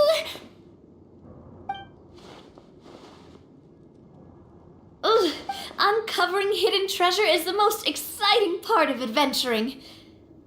What do we have here? Uh-huh. A stone tablet? And some shabby weapons?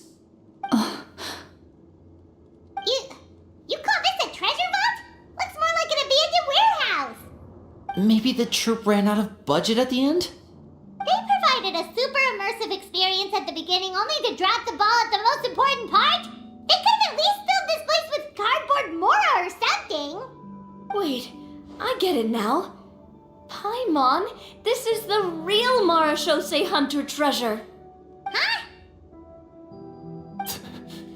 This is it? The Marashose hunter treasure is just a stone slab and some broken swords? I can't believe it. I refuse to believe it!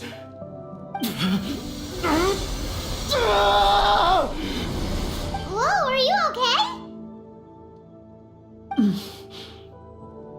The Marashose hunter before you appears to suffer a serious mental breakdown. He needs to leave the room for a moment to collect himself. One of you seems to understand the significance of the treasure already. If the rest of you wish to follow suit, you may remain here in the meantime and explore your surroundings.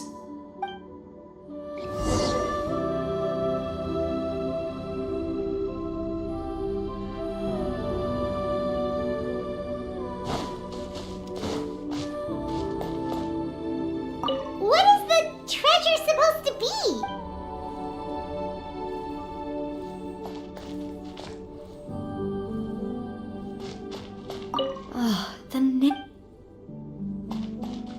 The old and broken. Walt.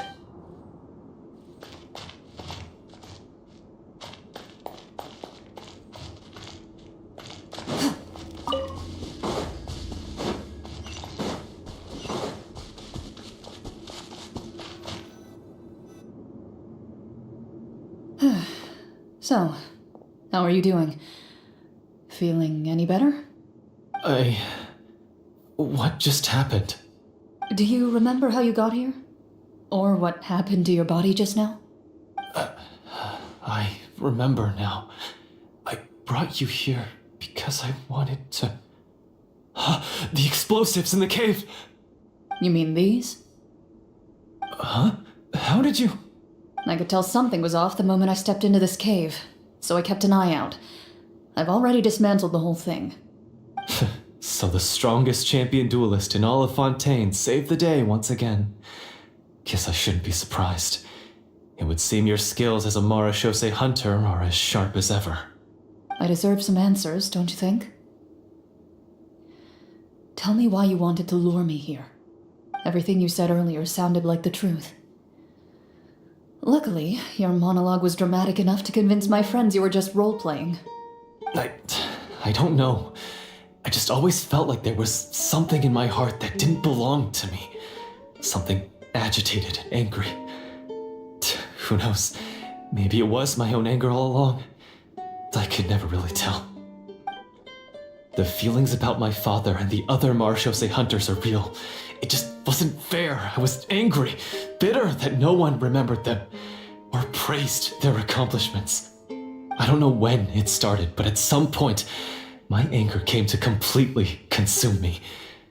At that point, I remembered the legend my father used to tell me. The one about the treasure. But if the treasure was all you cared about, why plant all those explosives? Wouldn't they just destroy the treasure and bury you along with it? I can't remember. My head is a mess. It felt like there was this voice telling me to eliminate the hunters, but now it's gone. From your description, I suspect you were dealing with a Devorator. Devorator? Oh, your master, your father, I mean, never talked about it? It was a kind of monster that was active several centuries ago. No, I've heard of it. I'm just not sure why you suddenly... Wait, it can't be. The seal! The seal? My family has served as Marechaussee hunters for many generations. But the title and swordsmanship weren't the only things passed down over our line. There was a seal as well. My father instructed me to always watch over that seal and maintain it regularly. He said it had been passed down over a truly ancient age, and protecting it was our clan's most important duty. But I neglected that duty after he died. I finally decided to come down and check on it one day, and that's where my memories become fuzzy. The Devorator would be a formidable adversary for any mortal being, even ones as capable as the Hunters. If you lacked the power to completely destroy it, you could easily fall prey to its influence and corruption. In light of this, some Marechaussee hunters chose to seal the Devorator away, in the hopes that a permanent solution would come with the passage of time.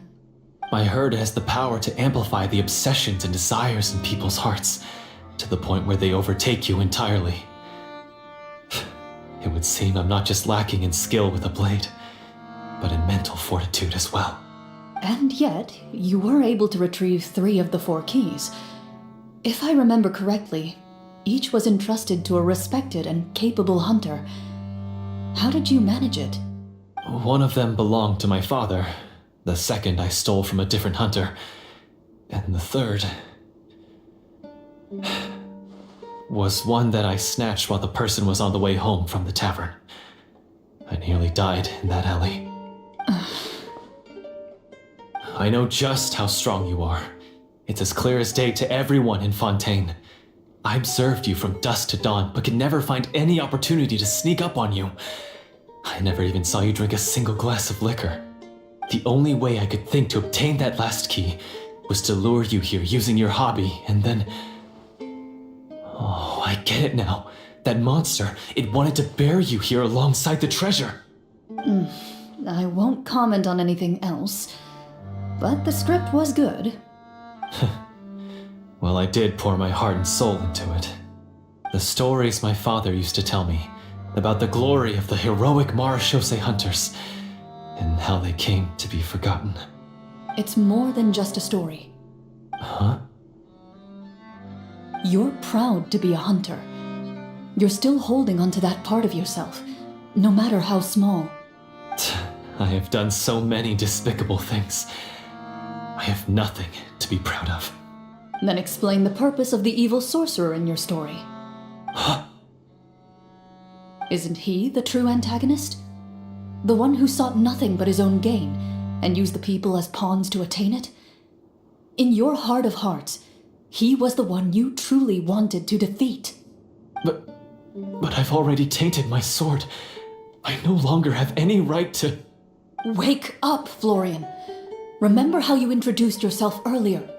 Do you really think the hunters acted out of a desire for honor and glory? Or to be loved and acknowledged by the people? What did your father teach you about our order? You do not wield your sword for yourself, but to protect those you serve. There's nothing special about a blade. It's the intentions of the wielder that matter above all else. Do you still not understand? Even after seeing the treasure for yourself? The contents of that room, they represent the true legacy the hunters left behind. You're right. I am a Marachose hunter. It's time for me to redeem, no, to finally serve the people I vowed to protect all along. I wouldn't be so quick to push aside the need for redemption. I know. That's a charge I won't bother to defend myself against. Good. Then, come with me, and help me see the script through to the end. Huh? See the script through to the end? But there's no more script left. Never finished it, huh? No, I mean, I wrote the script with the sole purpose of luring you all here. There was no reason to write beyond this point. Then we'll just have to keep writing it. The evil sorcerer still needs to be defeated. You mean the Devorator? Are you saying I have to make up the rest of the script as we go along? Is that really so hard? You've already written most of it. Surely you can write an ending where the hunters win and justice prevails.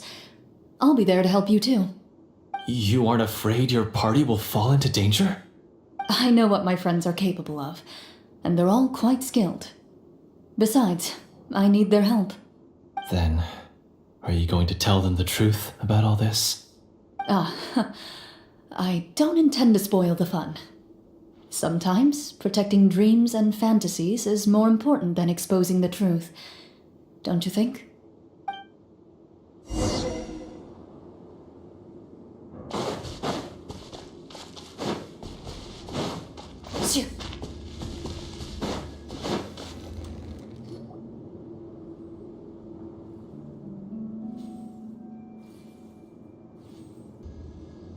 They're back! That took a while. Ahem!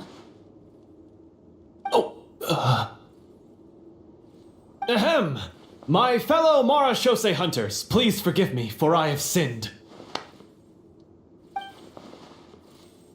Tone it down. Sorry. After crossing swords with you and witnessing your courage in battle, I've rediscovered my true self and regained my pride as a Marachose hunter. Oh, do I smell a redemption arc? I confess, I was brainwashed by the evil sorcerer. He asked me to lure you here so he could bury you in this cave. That little... Wait, you're saying all of that wasn't you, but the evil sorcerer? That's right. He's adept at manipulating the hearts and minds of the people. I fell under his influence because I did not possess a strong enough sense of will.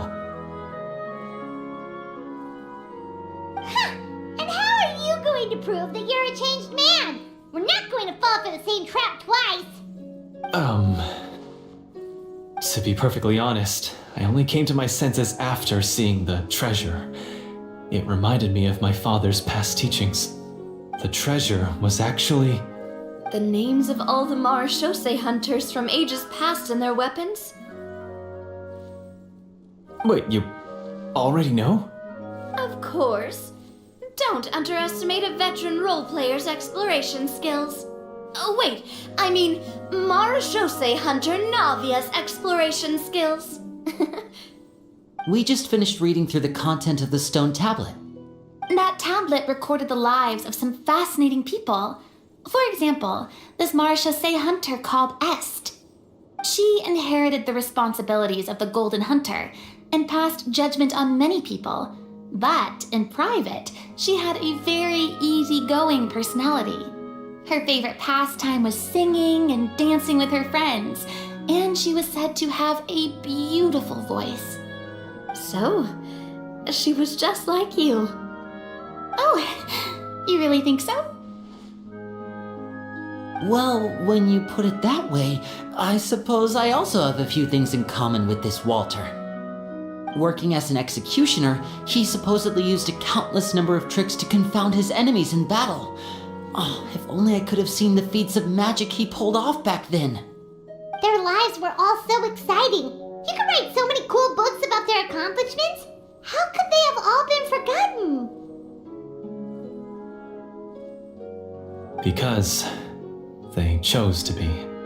To hunt monsters that only appear in the shadows, you must also operate in the dark.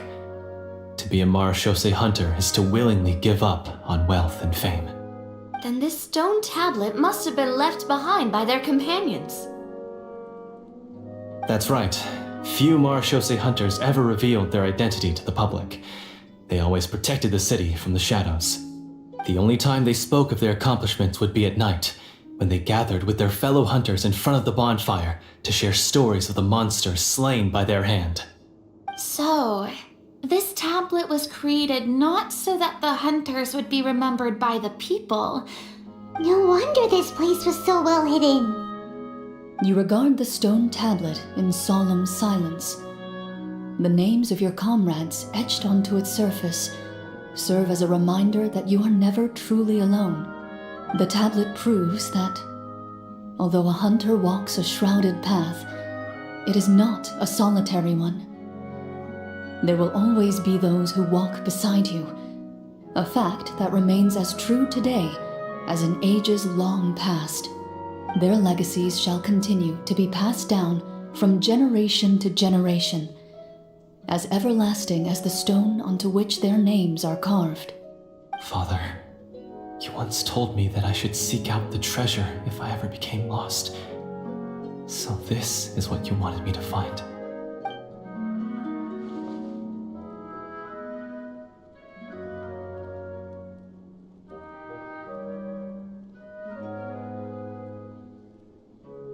Thank you, my friend. You are very kind.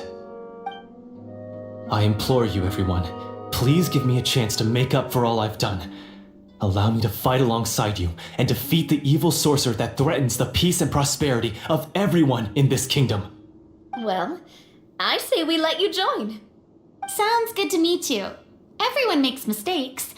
What matters is what you do to make up for them. I have no objections, but Mr. Florian, do you even know how to defeat the evil sorcerer?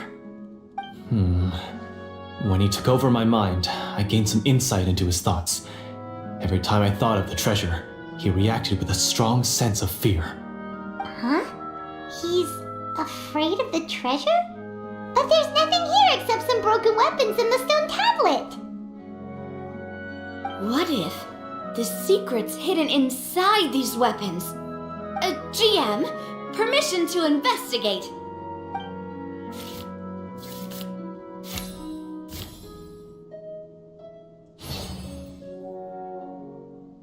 At first glance, the weapons appear these blades have slain countless monsters. Though it's been a long time since they were used in battle, their edges remain sharp, as if they're simply waiting for the next worthy hunter to carry on their legacy. So basically take these with us, right? I'll take this weapon. since it used to belong to Est. Maybe it'll find comfort in being held by someone who appreciates the arts. Ah, good idea. I'll take Mr. Walter's bow then, from one archer magician to another. Paimon's gonna pick a cool weapon too!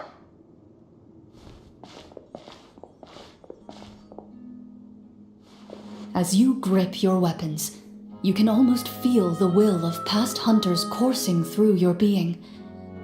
It's a feeling of courage, determination, a silent vow passed down from generation to generation that says, eradicate the monsters, no matter the cost.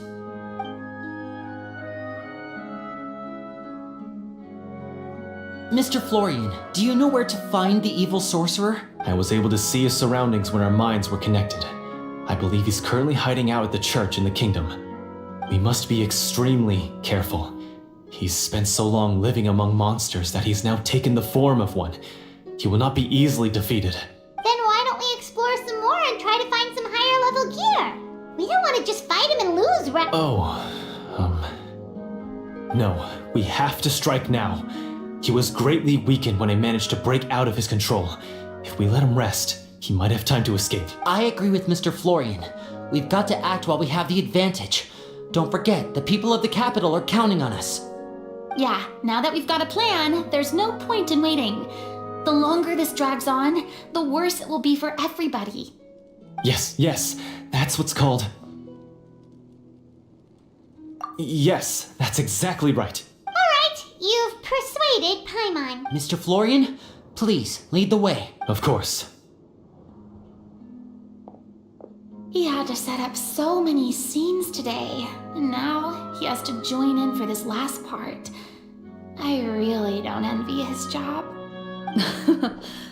Finally, you decide to slay the evil sorcerer and bring peace back to the kingdom once and for all. As you walk away, you feel the gaze of the stone tablet at your back, as if all the hunters of the past are wishing you success in the battle ahead and awaiting your triumphant return.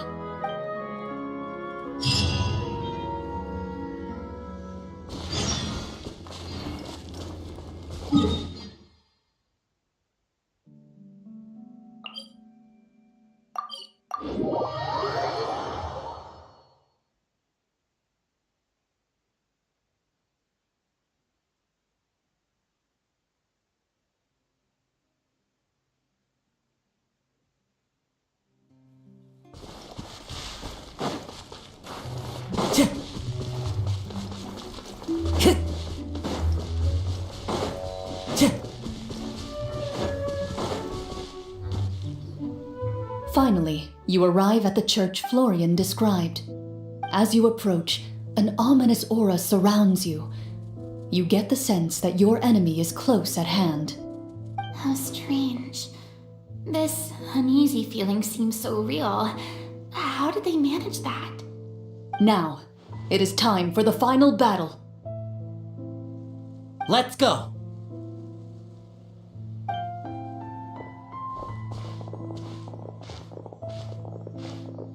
Florian, wait.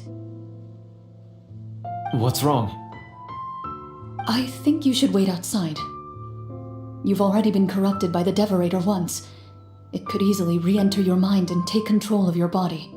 I don't think it's a good idea for you to be this close. If it corrupts you again, it's possible you might take on a new form entirely. That's exactly why I have to go. Why I should be at the very front.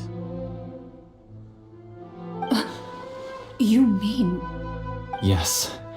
I intend to lure it into my body. That's too risky. If things get out of hand, I might have to kill you. Do you understand how dangerous this is? I understand, but if I do this, you'll have a clear and visible target. The Devorator will have a hard time passing up a chance to enter a body it knows how to control. You won't have to worry about any of your friends being taken over. You're not like me, Miss Clorand. You're a just and powerful Marechaussee hunter. The monster broke free due to my error. It's only right that I shoulder the responsibility for its destruction. This is something that I have to do. Consider it a duel to restore my honor. My only request is that you give it your all.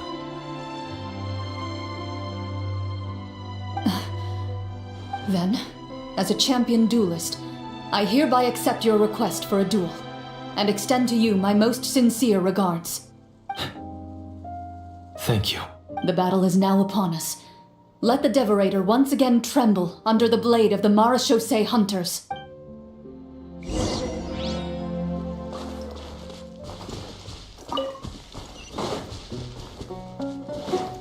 Time to go.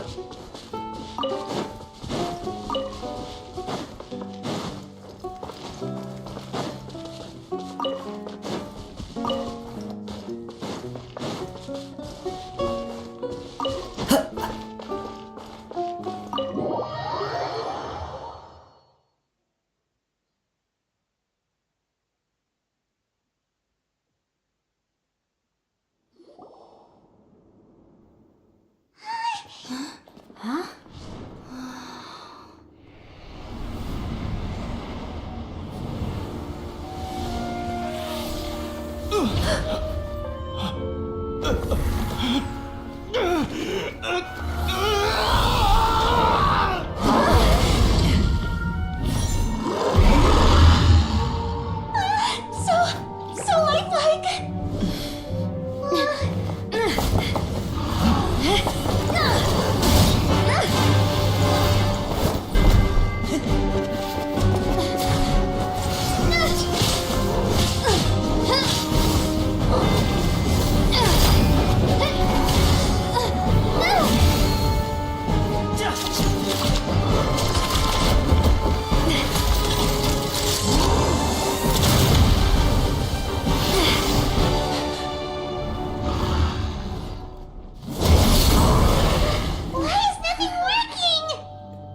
This foe is not invincible.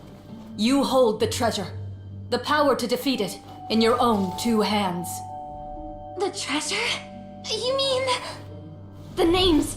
It's the Marechaussee hunters' names! How are we supposed to... You forget, Paimon? There's still one skill we saved until the very end. Hunters fight not for fame, but to aid the people whenever they are summoned. Walter the Marechaussee Hunter, master of 1,000 tricks, executioner of the Phantom Hunters, I call for aid! Est, the Marechaussee Hunter, inheritor of Cassiodor's will, judge of the Shadow Hunters. Answer my call!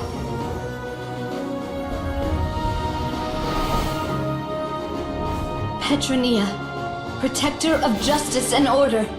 The hunter I respect the most. Thank you for saving my friend, the best one I'll ever know. Please, lend us your strength.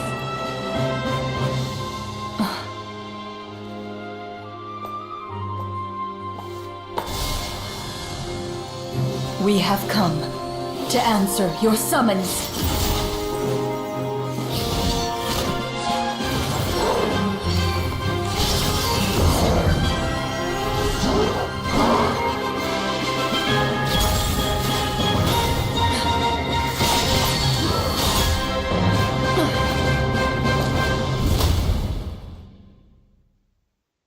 And so, the monsters were eradicated, and the sorcerer was defeated.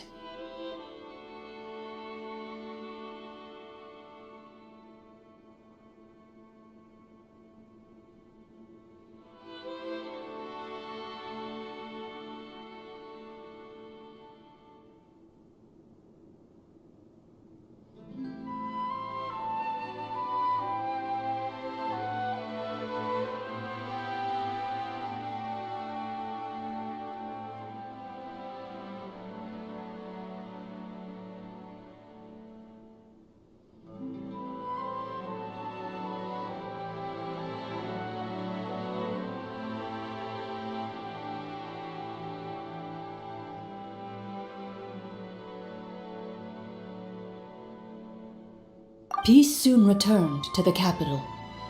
Those in the court, manipulated by the sorcerer, also recognized the errors of their ways. Some remembered the names of the heroes who saved their kingdom, but others simply continued their lives none the wiser. Such is the story of the Marechaussee Hunters.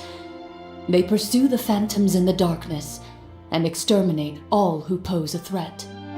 They will always protect the city and those within it, even should all memory of their accomplishments be forgotten by the very people they serve. I am assuming we've finally reached the end of the script.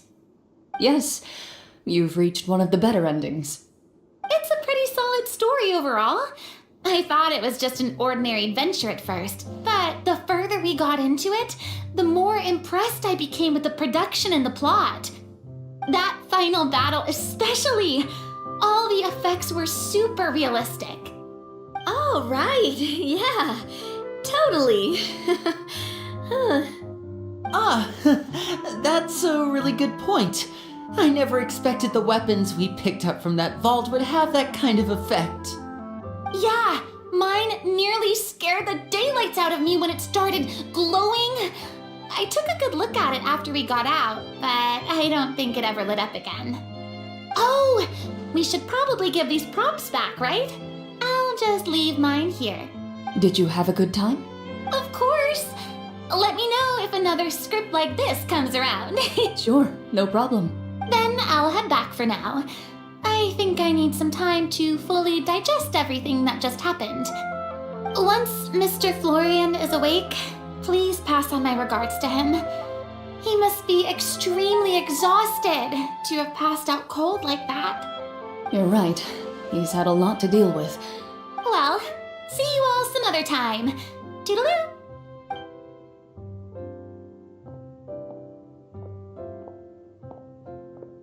Okay, so, can I ask now? I think it should be fine, yeah. What in the world was going on back there? So you saw through all of that?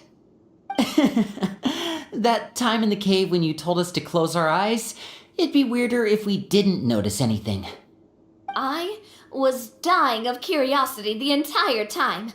I mean, you did a pretty bang-up job of pretending nothing had gone wrong. Farina actually looked like she thought all of it was planned.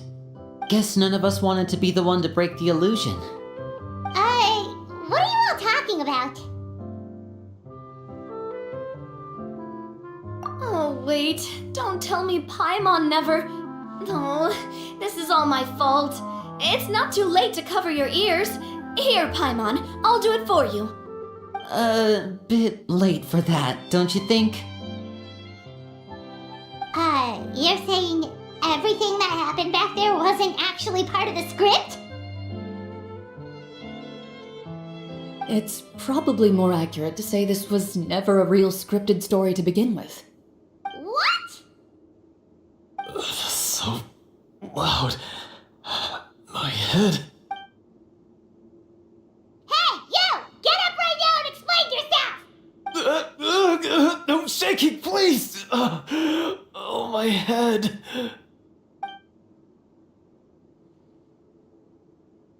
Did Paimon just hear that right? You guys made up that whole last part on the spot?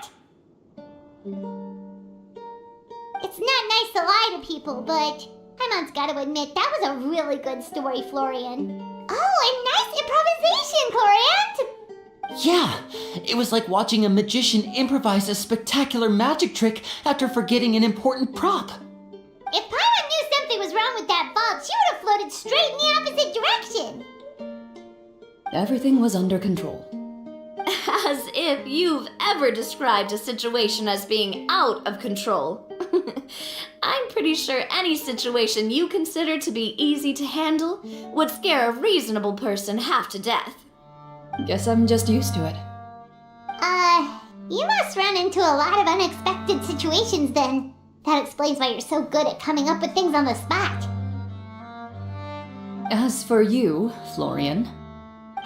I know there's no excuse for what I did. I'll turn myself into the guards at once, confess my crimes, and accept any punishment that comes my way.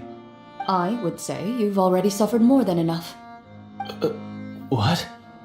You may have been blinded by fame and fortune in the beginning, but your actions during the final battle had proven you to be a true Marechaussee hunter.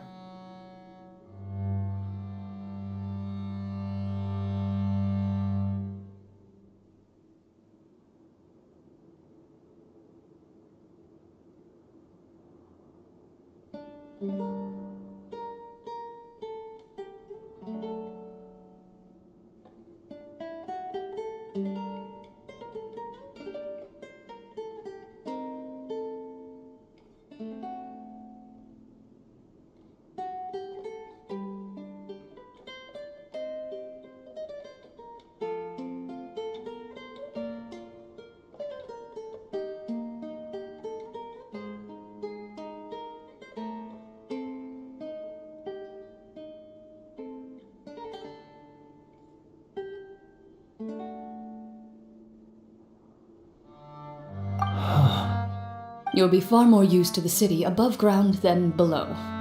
Your job as a hunter is more important. But Of course, you'll still need to take the keys and pay a personal visit to the 2 hunters you wronged. Prepare to accept any terms they give you as well. yes, of course. As far as I'm concerned, though, your showing in the duel was enough to prove your honor. Then I'll do exactly as you said. I'll go return those 2 keys right now. Thank you so much, everyone. I'll do my best to prove myself worthy of the second chance you've given me. I swear this on my name and honor as a Marashose hunter. Until we meet again, everyone.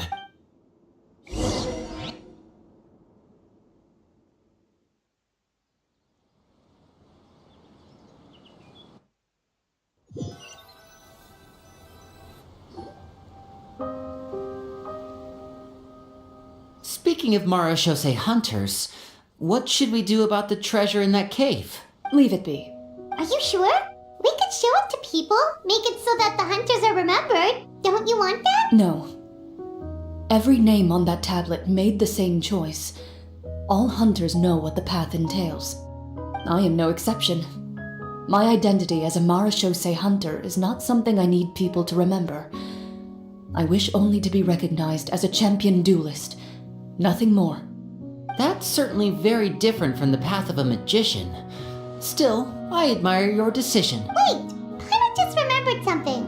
If there were no special effects involved, why did our weapons begin to glow during the battle? That's because the Marashose hunters of ages past would often imbue their weapons with special enchantments to suppress the monsters. Whenever a monster was nearby, their weapons would start to glow. Oh, so that's why they had an effect on that guy near the end. I really thought the summons were doing all the work. Well, I'm sure the summons were a part of it too. Oh? How so? This particular devorator probably hailed from the same era as the hunters we saw in the room. The names you recited all belonged to the bravest hunters. Countless monsters fell to their blades. That's likely why the devorator visibly reacted when you said them out loud. So the names held the power all along. Navia, everything you said during your summon. Huh? Oh, I meant what I said. I mean, it was true to my character, so yeah, I'm glad you heard it. Just don't make me repeat myself. I really appreciated those words. All right. Don't get all sentimental on me. Anyway, let's not talk about that anymore. I'm going to go on ahead. Don't fall too far behind now. She ran off. I should probably head back as well. This story was truly incredible.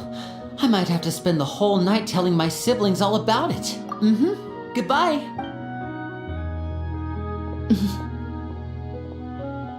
Traveler, should your name and deeds be forgotten, what do you think the significance of your journey will be?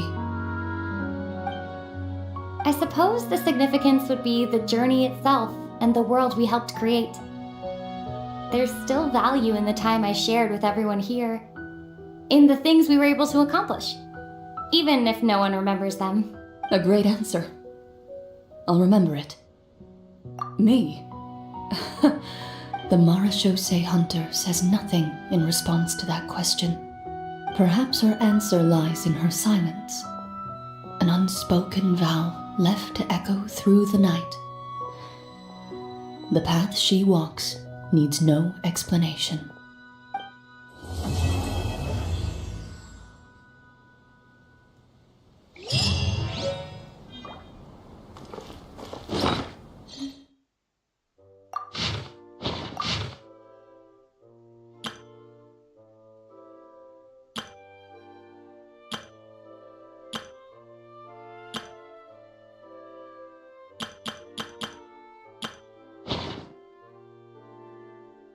Bye.